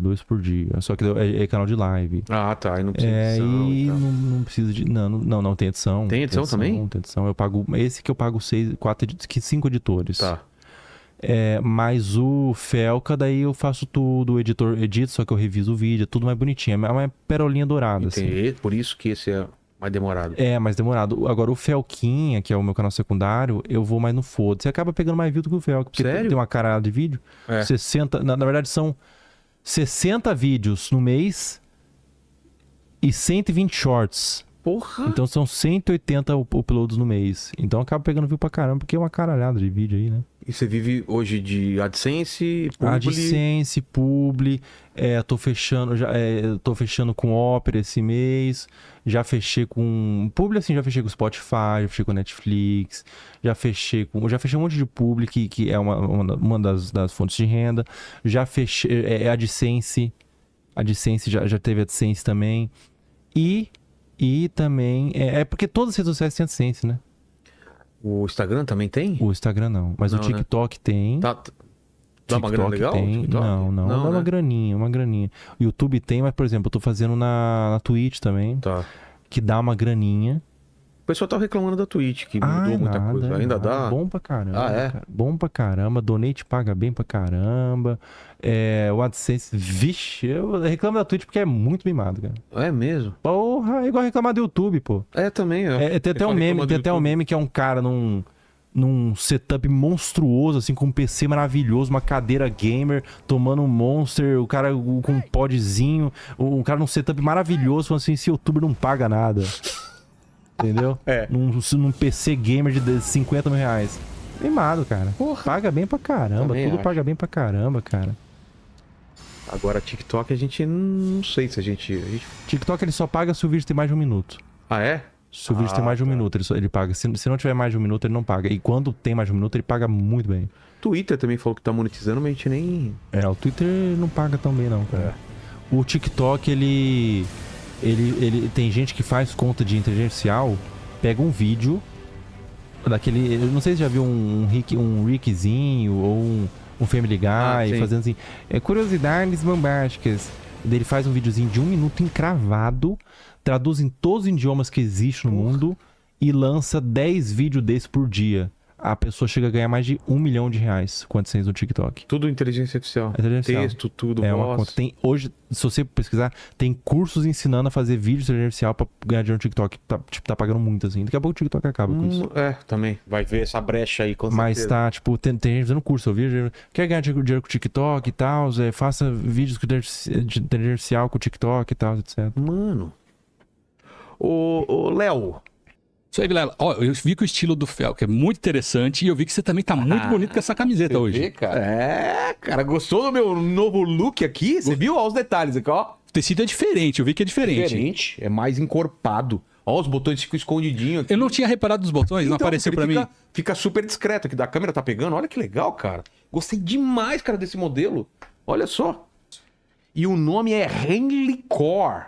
Essa nova camiseta com esse tecido, como eu disse, mais encorpado. Também como as outras camisetas da Insider, todo mundo já sabe. Fica ligado, ela desamassa no corpo, é anti-odor. E tem 4 opções de colors. Que colors é cor em inglês, não sei se você sabe, né, Léo? É colors. Colors. What color is it?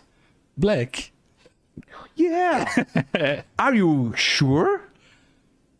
Of course. Desenrolamos uma conversona em inglês, cara.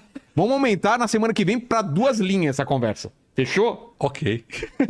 E o legal é que o nosso convidado, que gosta de roupas pretas, vai usar essa roupa que não desbota, veste super bem. Vamos dar um presente para ele também depois. Tá aqui na mão. Então, assim, só lembrando, então, tem cupom para você exclusivo aqui do Inteligência, não é isso? É isso aí, o cupom Inteligência. Que tá clicando no link da descrição ou acionando o QR Code na tela, vai direto ao nosso cupom e aproveite as promoções que são exclusivas aqui do Inteligência Limitada, hein? Cara, comentem aqui, deixa nos comentários ou depois vou lá na minha rede social o quanto você vai gostar dessa camisa. Eu duvido que você não vai achar demais, cara. Pô, essa de todas que me mandaram aqui, achei mais confortável e dá pra ir pra balada com ela. Olha só. É muito elegante. Vou com a minha patroa muita elegância. hoje. Depois daqui vou sair, vou pra um japinha com ela já aqui, ó. Ó. Aqui, ó. Tem presentinho aqui, olha. Opa, maravilha, hein? Ah lá, Felps. Pô, maravilha, cara. Eu sou um cara que eu gosto de me vestir bem, né? É. Eu tenho um estilo muito bonito. Arrojado ali, né? É. Esse aqui é cueca? Esse aqui é o quê? Vamos ver se é um kitzinho ou se é essa camisa igual a minha, você sabe?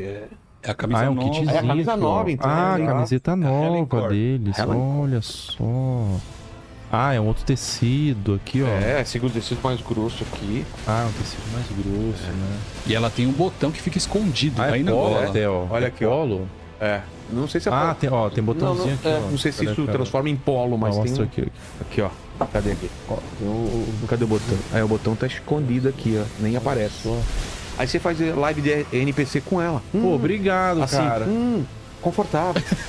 Gostoso. Pô, cara, a ideia eu vou passar, mas a camiseta eu agradeço. A gente vai se falando, né? Aquela coisa. Falando, mas o presente eu agradeço, cara. Vou levar com muito carinho. Obrigadão, cara. Ficou te enchendo o saco pra fazer mais aquilo? Não, né? Lá de NPC? Não, eu estava implorando pra acabar, cara. Implorando pra acabar, cara. Todo mundo, né? E a gente tá falando de ansiedade, de pensar no futuro. O que você pensa de fazer pro futuro, assim? Você tem coisas que você ainda não fez ou vai seguindo eu tenho muitos desejos, cara. Muitos sonhos, trampar com o quê? Você falou de atuar, né? Eu gostaria de ter algumas empresas, sou um cara que gosta de me manter ocupado, assim. Gostaria de fazer, quem sabe, um show de humor no futuro. Tem que fazer. Criar uma parada, fazer. Né? Agora, o que eu penso, assim, é muito de me adaptar na hora, sabe? Quando acontecer a bronca, eu me adapto. Porque sempre teve esse assunto, pô, será que o YouTube vai acabar um dia? Hoje fala, será que o TikTok vai acabar um dia? Ou vai parar de monetizar? Se acabar, é capaz que acabe, cara. Mas se acabar, eu me mexo, cara. Eu me mexo, vou fazer outra coisa. Se virar. Então, quando começou o TikTok, o pessoal falou, nossa, agora o YouTube vai acabar. Eu entrei pro TikTok também, pô. Fiz a live no PC, fiz as outras coisinhas. E assim, vou me adaptando com o que for vindo, assim. Então, pro futuro eu deixo meio stand-by. Exato. Conforme ele vai acontecendo, eu vou me mexendo, entendeu? Qualquer coisa também, sósia do Cássio. Uma graninha. Não, mas o Cássio, se ele cortar o cabelo, eu já perco o emprego, entendeu? Ele tem que ficar com o cabelo comprido. Só se eu fizer um contrato com ele, assim. Você não corta o cabelo? Não corta o cabelo, nem eu nem você, pra eu conseguir ganhar dinheiro em cima da sua imagem. Eu acho que ele toparia, cara. Com certeza não. Manda aí, Léo, pergunta do pessoal. Vamos lá, temos perguntas aqui, ó. O Francisco tá perguntando, Felca, em que você acredita se você dá atenção para a sua parte espiritual? Tenha fé? Alguma fé? Cara, eu sou cristão. Sou cristão. Mas Tenho um praticante ou aquela... crucifixozinho e tudo mais. Eu leio a Bíblia de vez em quando. Eu oro todos os dias e tudo mais. Eu sou um cara que eu acredito em Deus, cara. Acredito em Deus. Eu já fiz catequese, sou batizado como católico e tudo mais. Sou um cara que acredita em Deus. Sou cristão mesmo, assim. Eu acredito, gosto das histórias bíblicas. Gosto muito das histórias bíblicas, a história de José, a história de Jó, a própria história de Jesus, assim, eu gosto muito de acompanhar. Eu tô pra assistir aquela série do Chosen agora, né? Pô, é bom pra caramba. Diz que os caras vieram aqui. É? Caramba, Jesus esteve aqui, onde você tá sentado, Jesus Pô, sentou. então tá abençoado aqui, né, cara? Pô, é muito legal, boa a cara. série, cara. Muito mesmo? boa. Pô, eu ouvi falar muito bem, cara. Porque mostra... Cara, tem aquelas lacunas na Bíblia, eu acho que eles preenchem bem, né, cara? Colocaram... Alguns personagens inventaram alguns personagens, colocaram Jesus mais bem-humorado, achei bem legal. A Bíblia ninguém sabe direito como foi a infância de Jesus, né? Porque tem um os salto, anos perdidos, né? Mas eu gosto muito, cara. Eu gostaria muito dessa série, eu acho, mas sou cristão. Vai gostar. Fala, Léo. Juliana perguntando aqui, ó. Felca, parece que você tem muita inteligência emocional. Você faz terapia ou apoia o cuidado da saúde mental? Verdade, cara. Você me parece um cara muito centrado, cara. Sabe o que quer e tal. Cara, eu não faço terapia, cara. Já fez? Já. E aí, o que você achou? Foi legal, cara. Foi legal. Pra mim eu fiz também, mas não sei se serve pra mim. Pra mim é que tem pessoa que fala assim, meu Deus do céu, coisa mais maravilhosa do mundo. É legal, entendeu? É legal. Funciona bem, é bom. É bom mesmo, assim. Eu gostei, bom mesmo. Mas não foi life changer, igual o pessoal coloca. Mas não foi ruim. Com certeza foi bom, com certeza é algo que é muito bom, eu recomendo que todo mundo faça. Uma coisa que eu recomendo que todo mundo faça também é psiquiatra. Eu faço acompanhamento psiquiátrico. Eu recomendo que todo mundo faça é o combo, psiquiátrica, psiquiatra e terapia. É o combo que eu recomendo pra todo mundo. Hoje eu não tô fazendo psicólogo porque eu faltei umas sessões, a psicóloga me passou de ralo. Ela era bacana. Assim, era remoto? Não, era presencial? físico, eu ia lá no presencial e daí se tornou remoto depois. Só que eu faltei umas 3 sessões, eu falei assim, você não pode ficar faltando, eu vou deixar o horário para outro cliente. Depois outro paciente, né? Eu falei assim, então quando eu parar de faltar eu volto, mas ainda não voltei. Quando eu parar de faltar eu volto. Faz uns 6 meses que eu não faço, assim, mas eu acho que a minha inteligência emocional, como colocou, se é que eu tenho, cara, eu tenho muito tempo a refletir, sabe? Eu fico muito tempo sozinho, eu reflito muito, eu penso o tempo todo. Tô o tempo todo pensando. E daí pode ser ruim, né? Pode ser ruim, com certeza. Overthinking, né? De você ficar pensando muito na mesma coisa, às vezes você pira, né? Mas você não é assim de pensar na mesma coisa? Não, isso aí eu penso rapidinho, para. Mas coisas, tipo assim, por exemplo, tô me sentindo mal, tô triste. Eu não fico só triste, cara. Eu não entendo pessoa que, tô triste, tô com raiva, eu só fico triste. Eu estou ansioso, só estou ansioso. É uma mistura de sentimento. Eu só fico triste, não. Eu pego e paro e falo, mano, o que eu tô sentindo? Eu fico analisando, fico literalmente assim, ó. Cara, eu tô triste porque eu tô sentindo isso, tá. Por que eu tô sentindo triste? Porque aconteceu aquilo. Tá, como que eu vou tentar melhorar isso? Tá, isso aqui. Cara, eu vou tentar ficar pensando até achar uma resposta pra esse problema. Eu fico pensando, nem que demore 1 semana pra achar essa resposta. Mas quando eu acho, eu falo, cara, é isso. E daí eu anoto, eu pego um papelzinho, eu tenho um caderninho que eu escrevo, eu anoto porque eu estou triste, o que eu estou sentindo, o que está acontecendo, e vou anotando, olha, está acontecendo isso, eu precisava resolver isso, por causa disso, fico refletindo.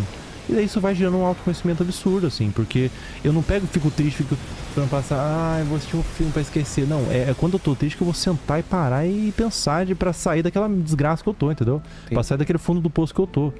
A raiva eu não sinto muita raiva, assim, mas eu sinto bastante tristeza. Tem vezes que eu tô triste, tem vezes que eu tô muito ansioso. Por que eu tô ansioso? Daí eu começo a pensar, não, cara, por exemplo, suponhamos, tô ansioso pra vir no Vilela. Eu não sinto ansiedade, porque eu gosto muito do seu podcast, gosto muito de você.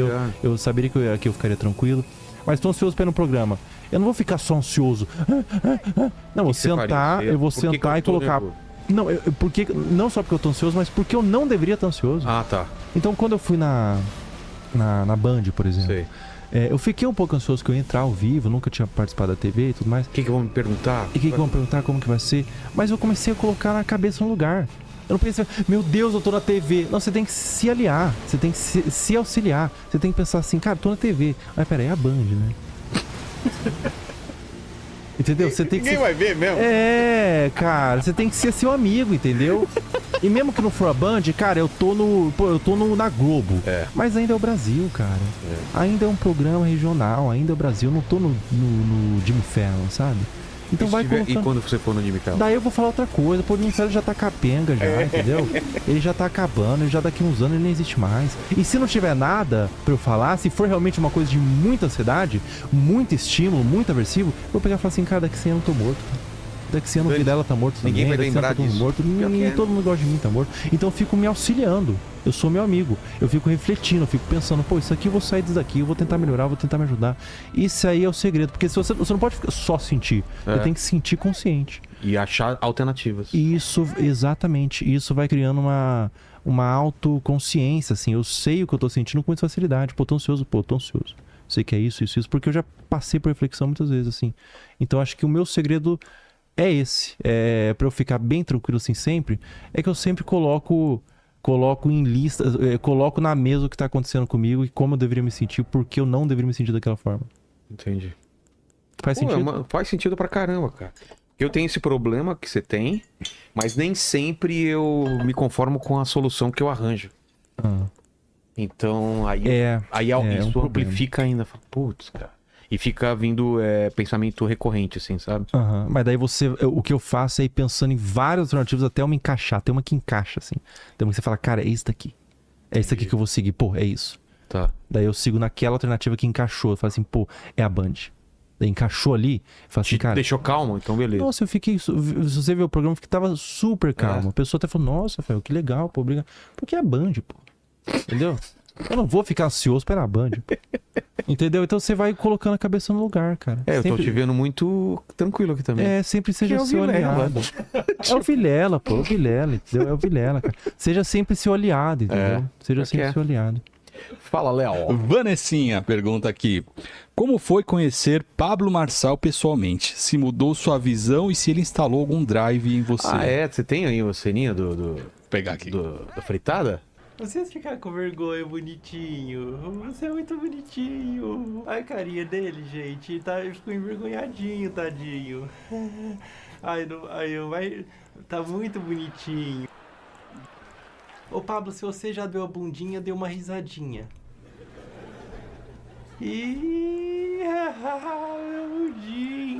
Deu a bundinha. Esse vídeo eu postei do Pablo.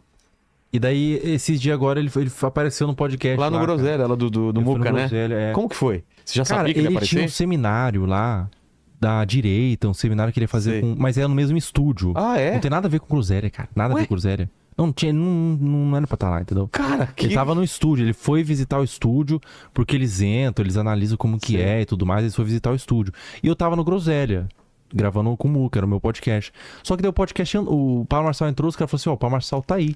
Daí o Muca falou assim, chama ele já que tá aí, né? O Paulo Marçal gosta de aparecer. Não gosta. Então ele veio, tem câmera, tem microfone, ele vai se sentar e se acomodar. Ele sentou e se acomodou e começou a falar, cara. Aí tentou desbloquear você. Pô, me desbloquear aí, né, cara? Daí começou a falar. Daí ele pegou no final e falou assim, ô Fel, quando você tá? Eu falei assim, eu tô lá no hotel, tá no hotelzinho. Ele falou assim, pô, eu vou... Espera aí que eu vou pegar o helicóptero. Deixa eu levar de helicóptero. Caramba, eu nunca andei de helicóptero, eu tenho medo de altura.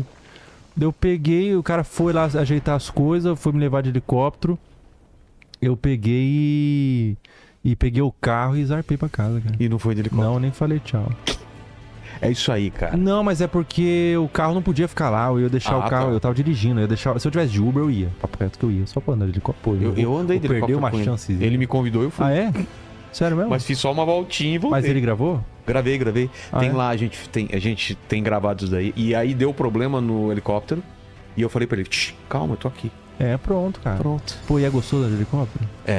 Mas eu só dei uma voltinha, assim, só pra falar que eu andei. Marçal, eu peguei e falei assim, cabe todo mundo? Porque eu tô com meu amigo. Pô, ele é enorme, cara. Não, então, aí que tá.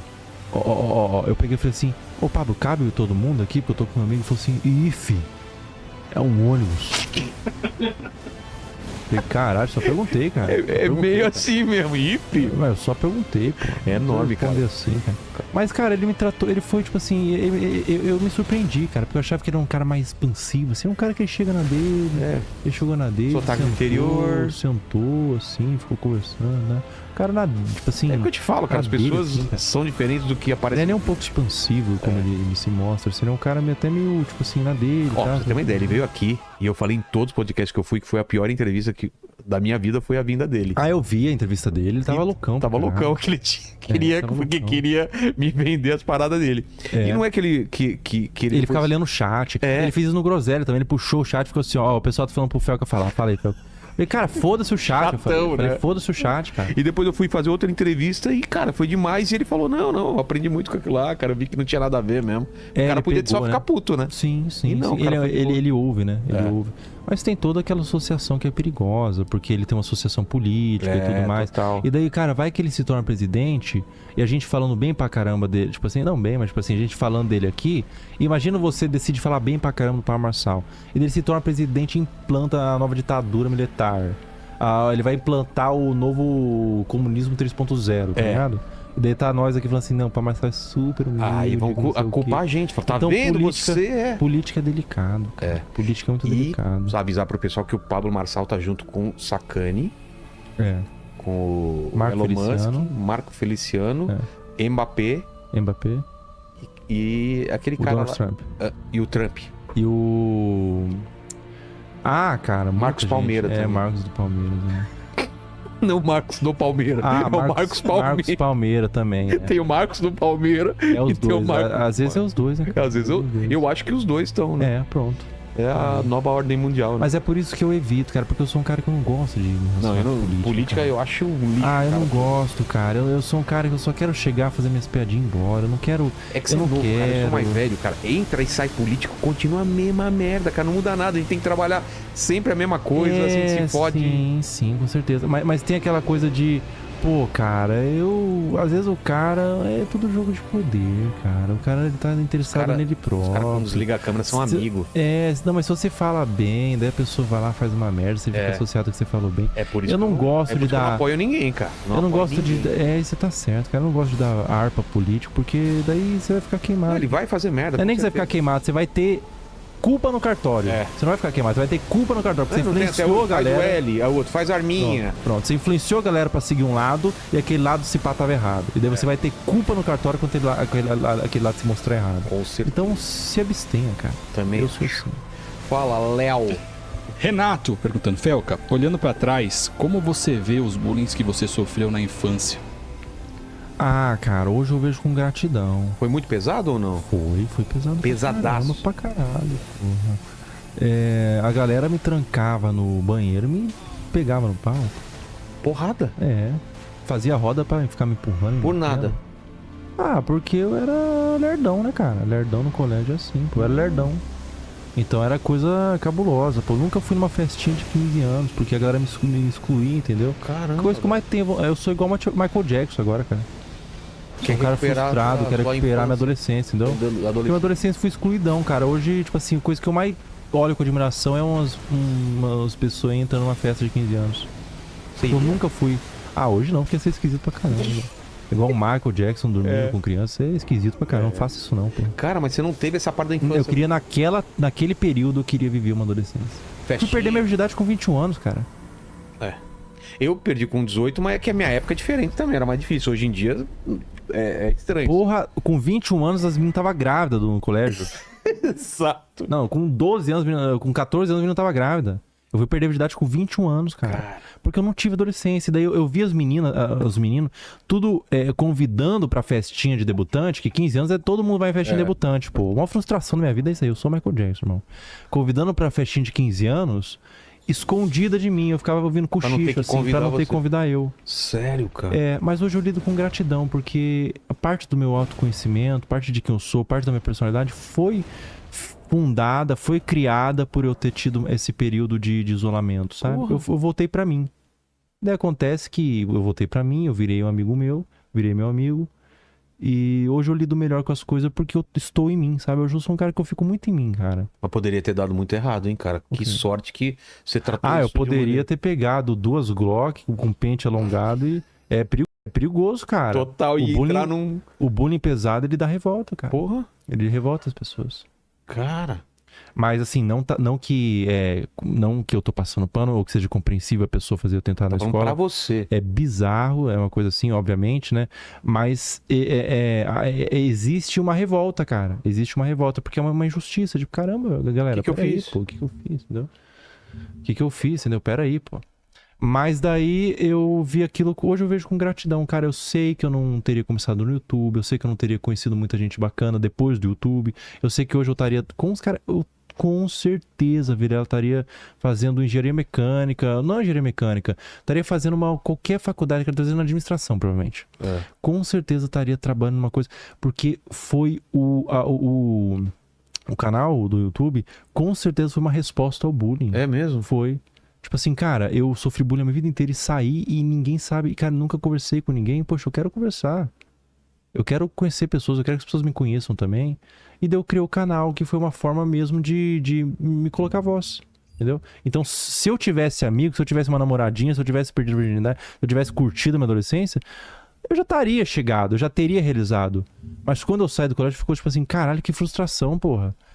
Que frustração, sofri bullying com um cavalo, não fui convidado pra nada, só apanhando, e agora ficou por isso, e daí vai ficar assim, e daí eu vou fazer uma faculdade, agora eu vou me fuder mais na faculdade, porque eu não tenho habilidade social direito, cara. Ia piorar. Agora tem um pouco mais, né? Mas antes eu era um cabaço, cara, eu ia chegar lá e sofrer mais bullying. Daí eu peguei e eu chupava bullying, porque acho que dava vontade de me zoar, entendeu? Porque eu tinha uma cara de lerdão. E daí eu peguei e falei assim, cara, vai ficar por isso? Não, eu tenho que virar esse jogo, vou fazer uma coisa bacana aí que eu acredito. Eu me voltei muito a mim e acabou sendo um presente que hoje eu sou grato por tudo que eu tenho passado, por tudo que eu passei. A única coisa que fica de frustração é que eu queria numa festinha de 15 anos, né? Mas naquela época, hoje em dia fica esquisito. Você não pra ia caramba. ter... Hoje em dia eu ia ficar pra creepy. alguma, de repente, né? Não, ia ficar creepy pra caramba. Ia minha ficar na grade, assim. minha sobrinha vai fazer uma festa de 15 anos, mas não vou te chamar, não. Não me chama, não. E você reencontrou algum desse pessoal que te fazia bullying hoje em dia? Cara, ou alguém... Ou eu sou aquele cara lá que não sei o que e tal. Eu já abaixou encontrei. suas calças. Eu já encontrei. E aí? E é sempre uma parada que não tem essa de que abaixou suas calças. É tipo assim, pô, cara, lembra de mim, sou seu amigo, Tá cara. brincando. É aquele lance, né? com Quem bate certeza. esquece, quem apanha não esquece. Não é nem que esquece, a pessoa sabe, mas vai Você acha que tentar, vai sabe tentar. dar uma de louco assim? Sabe, cara, com certeza sabe. Sério? Tinha gente que fazia bullying comigo, que todo começo de ano, as pessoas percebiam, era óbvio que eu tava sendo humilhado, era óbvio. A pessoa percebia, chegava e falava assim, Fel, deixa eu te falar com você, cara, tá, não sei o quê. Cara, desculpa por tudo que eu fiz no ano passado. Eu sei que eu te humilhei. Sério? Eu sei que o que eu fiz não foi legal. Eu sei que foi que eu te xingava, te zoava, te batia. Eu sei que não é certo. Eu tava com a consciência pesada. Eu passei as férias inteiras com a consciência pesada. Eu vim aqui pedir desculpa pra você. Eu olhava pra ele e falava assim, cara, você tá desculpado. Não tem problema, você tá perdoado. Segue em paz. Daí chegava uma pessoa... O que você tá fazendo aí? Eu tô falando com esse lerdão aqui. E já voltava o bullying, voltava o ano inteiro o bullying. E no final do ano ele voltava a pedir desculpa. O cara é fraco pra caramba de cabeça, cara. Não, é tipo assim, um cara inseguro e tal. Fraco Eu pra entendo, caramba. tipo, é um cara inseguro, precisa eu sou aqui, precisa ser o cara fodão e tal, e zoar ali é o que dava essa sensação. Só que era uma coisa, tipo assim, pedir desculpa e todo dia, toda Mas vez. você vê, cara, isso tem muito mais a ver com a parada do cara do que contigo. Não era Com você. certeza, cara. É o cara que Com se sente certeza. seguro, se acha um merda.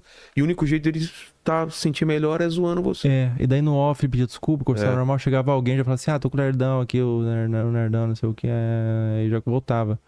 E daí o que acontece, cara? Muita gente, depois que viu que eu cresci na internet, que eu tô fazendo as coisinhas, tô tipo assim, veio uns numerozinhos, veio negocinho, a pessoa manda mensagem, pô, cara, que legal, parabéns aí por tudo que você tá fazendo, que não sei o que. Eu não tenho vingança nem nada, não, só não respondo. Tipo assim, pô, cara, segue em paz aí, mas, pô, você sabe também, né? Você sabe o que você fez, tipo, o que você fez me gerou fobia social, por exemplo.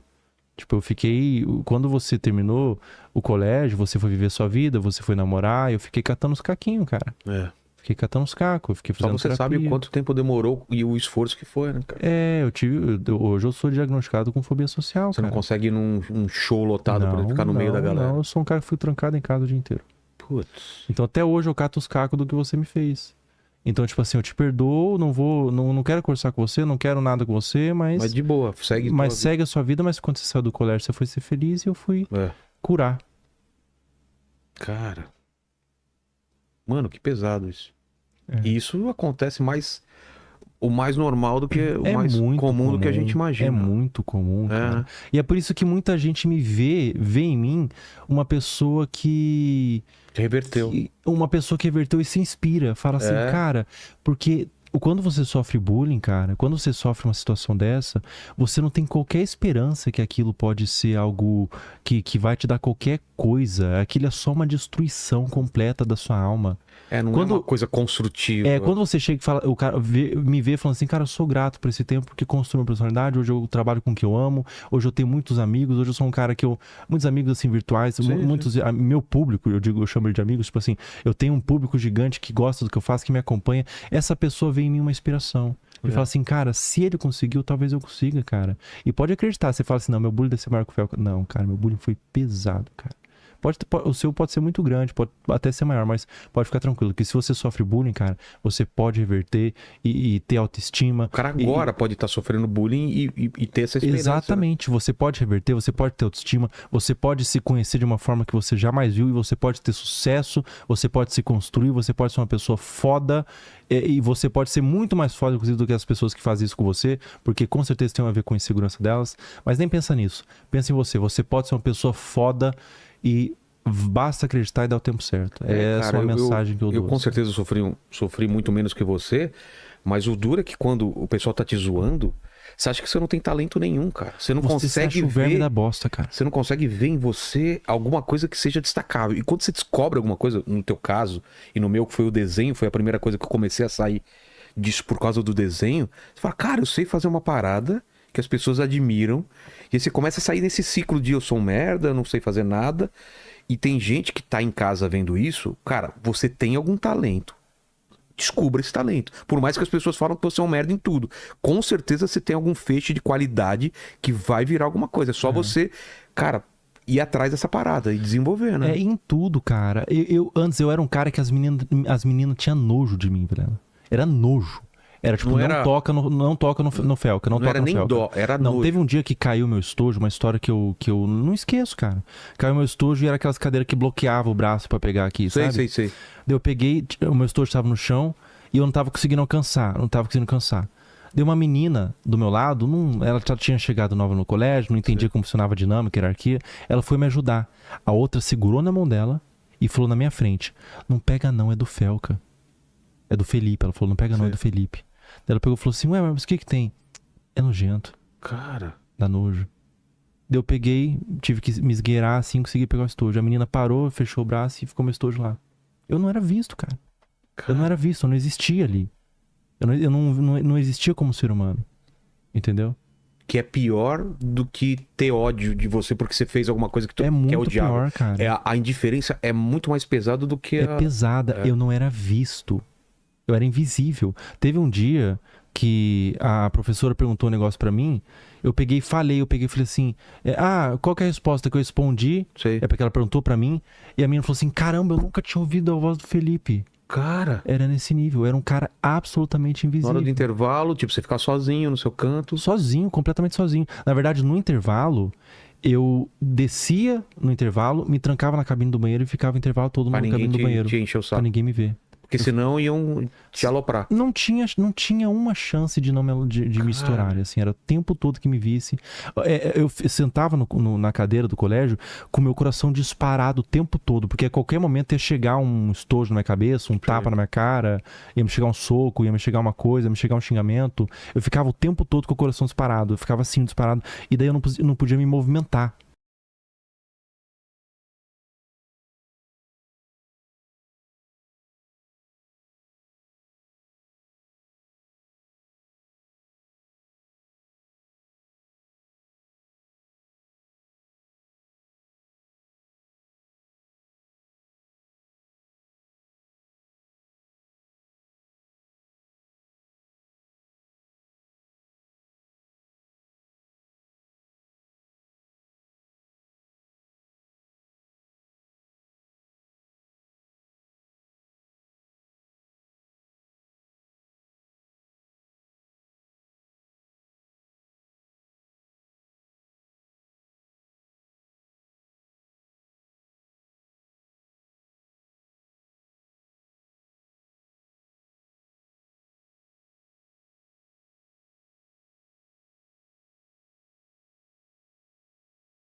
Então, Você queria ficar imperceptível. o mais imperceptível, o mais travado pra não demonstrar Devia qualquer ficar todo tipo curvado. de defeito, de fraqueza, entendeu?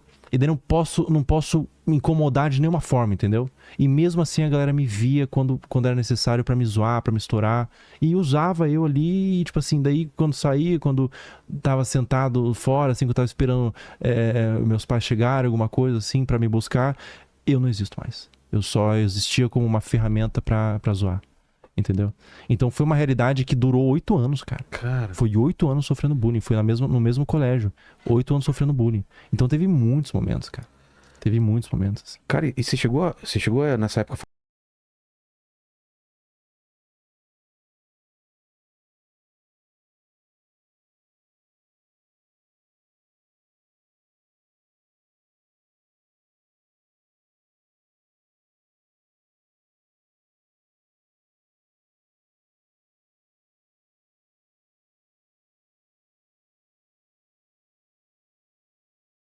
falar com seus pais sobre isso? Cara, não. Não falei. Por que assim. você Inclusive achou... é uma coisa que eles sentem muito mal também. Porque eu você não falei. Porque você tinha medo disso piorar a situação deles irem na escola e... Não, eu tinha vergonha, cara. Ah, é? Tinha vergonha de estar sofrendo isso.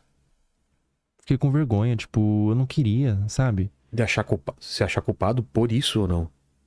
Eu me culpava, sim, com Sério? certeza. Com certeza me culpava. Tipo, deve ser algo comigo, só pode ser. Porque eu um dos caras que mais sofreu bullying no colégio, deve ser algo comigo. Então eu me culpava e eu tinha vergonha. Eu falava assim, cara, eu não quero que ninguém saiba que eu tô passando essa humilhação. A pessoa que sofre bullying não é só o bullying, cara. É a vergonha. Inclusive, tudo que é trauma, você pode colocar aí, por exemplo, um estupro. Sim. A menina que é estuprada, ela se sente culpada. não é só o estupro, é a vergonha, é a culpa. E tem muito relato que ela se sente culpada. Será que eu sou culpado? E não é, né, cara? Não, jamais. Mas é muito difícil convencer a pessoa. Porque a pessoa sente uma vergonha. Cara, eu não quero que ninguém saiba, eu não quero... E daí ela esconde aquilo e se torna uma coisa cada vez mais fermentada, porque ela fermenta em si. Então o bullying é mais ou menos isso, cara. Então é um trauma. Quando você sai é uma coisa de estresse pós-traumático mesmo, assim, que você sente como se fosse na guerra, assim, porque você passou um tempo muito duradouro, ou pelo menos suficiente, de humilhação constante. Era todo dia. Cara, num dia anterior do colégio, eu tinha pânico pra ir pro colégio. Eu ficava de madrugada com pânico pra ir pro colégio. Com pânico. Porque era tipo assim, eu sabia que eu ia chegar lá e ia ser humilhado. E era uma coisa de choquinho de rato, assim, tipo, isso que cria uma ansiedade. Porque tinha vezes que eu ia e tinha vezes que eu ficava um tempão sem ser humilhado, mas tinha vezes que era uma humilhação muito forte. Então era imprevisível. Essa imprevisibilidade cria uma ansiedade ainda maior. Tipo, hoje não foi nada, putz, amanhã eu acho que vai ser pior. Então eu passei a minha ansiedade, a minha adolescência toda assim. E o que mais gera dor hoje, inclusive naquela época e hoje também, é ver que teve pessoas que a adolescência foi super bacana, cara. Que teve amigos, que saiu, que conheceu, que namorou. E você olha e você fala assim, caramba, cara. E eu? Porque a vida passou. A vida é só uma, é uma chance que você tem. Você só vai ter uma adolescência. Total. A minha foi assim. A minha foi dessa forma. Foi com desespero, com ansiedade, não conseguindo dormir de noite, sofrendo pra caramba. E daí você vê uma pessoa que, cara, foi super legal, foi um monte de festa, eu curti pra caramba, conheci um monte de coisa. Você fala assim, caramba, cara, será que é isso que sobrou pra mim? E daí te gera uma série de pensamento que é muito difícil de você vencer esse pensamento. Mas você nunca chegou a ter pensamento suicida? Cara, naquela época já. É mesmo? Naquela época já pensei. Porque esse é o perigo, né, cara? Tipo, eu quero acabar com esse sofrimento e tal. Eu quero sair disso, cara. Eu não consigo contar pra ninguém porque eu tenho vergonha. Deus que você conseguiu sair disso, velho. Porque eu fico imaginando, né? E também esse lance da sua cabeça tentando resolver essa parada. Não é comigo.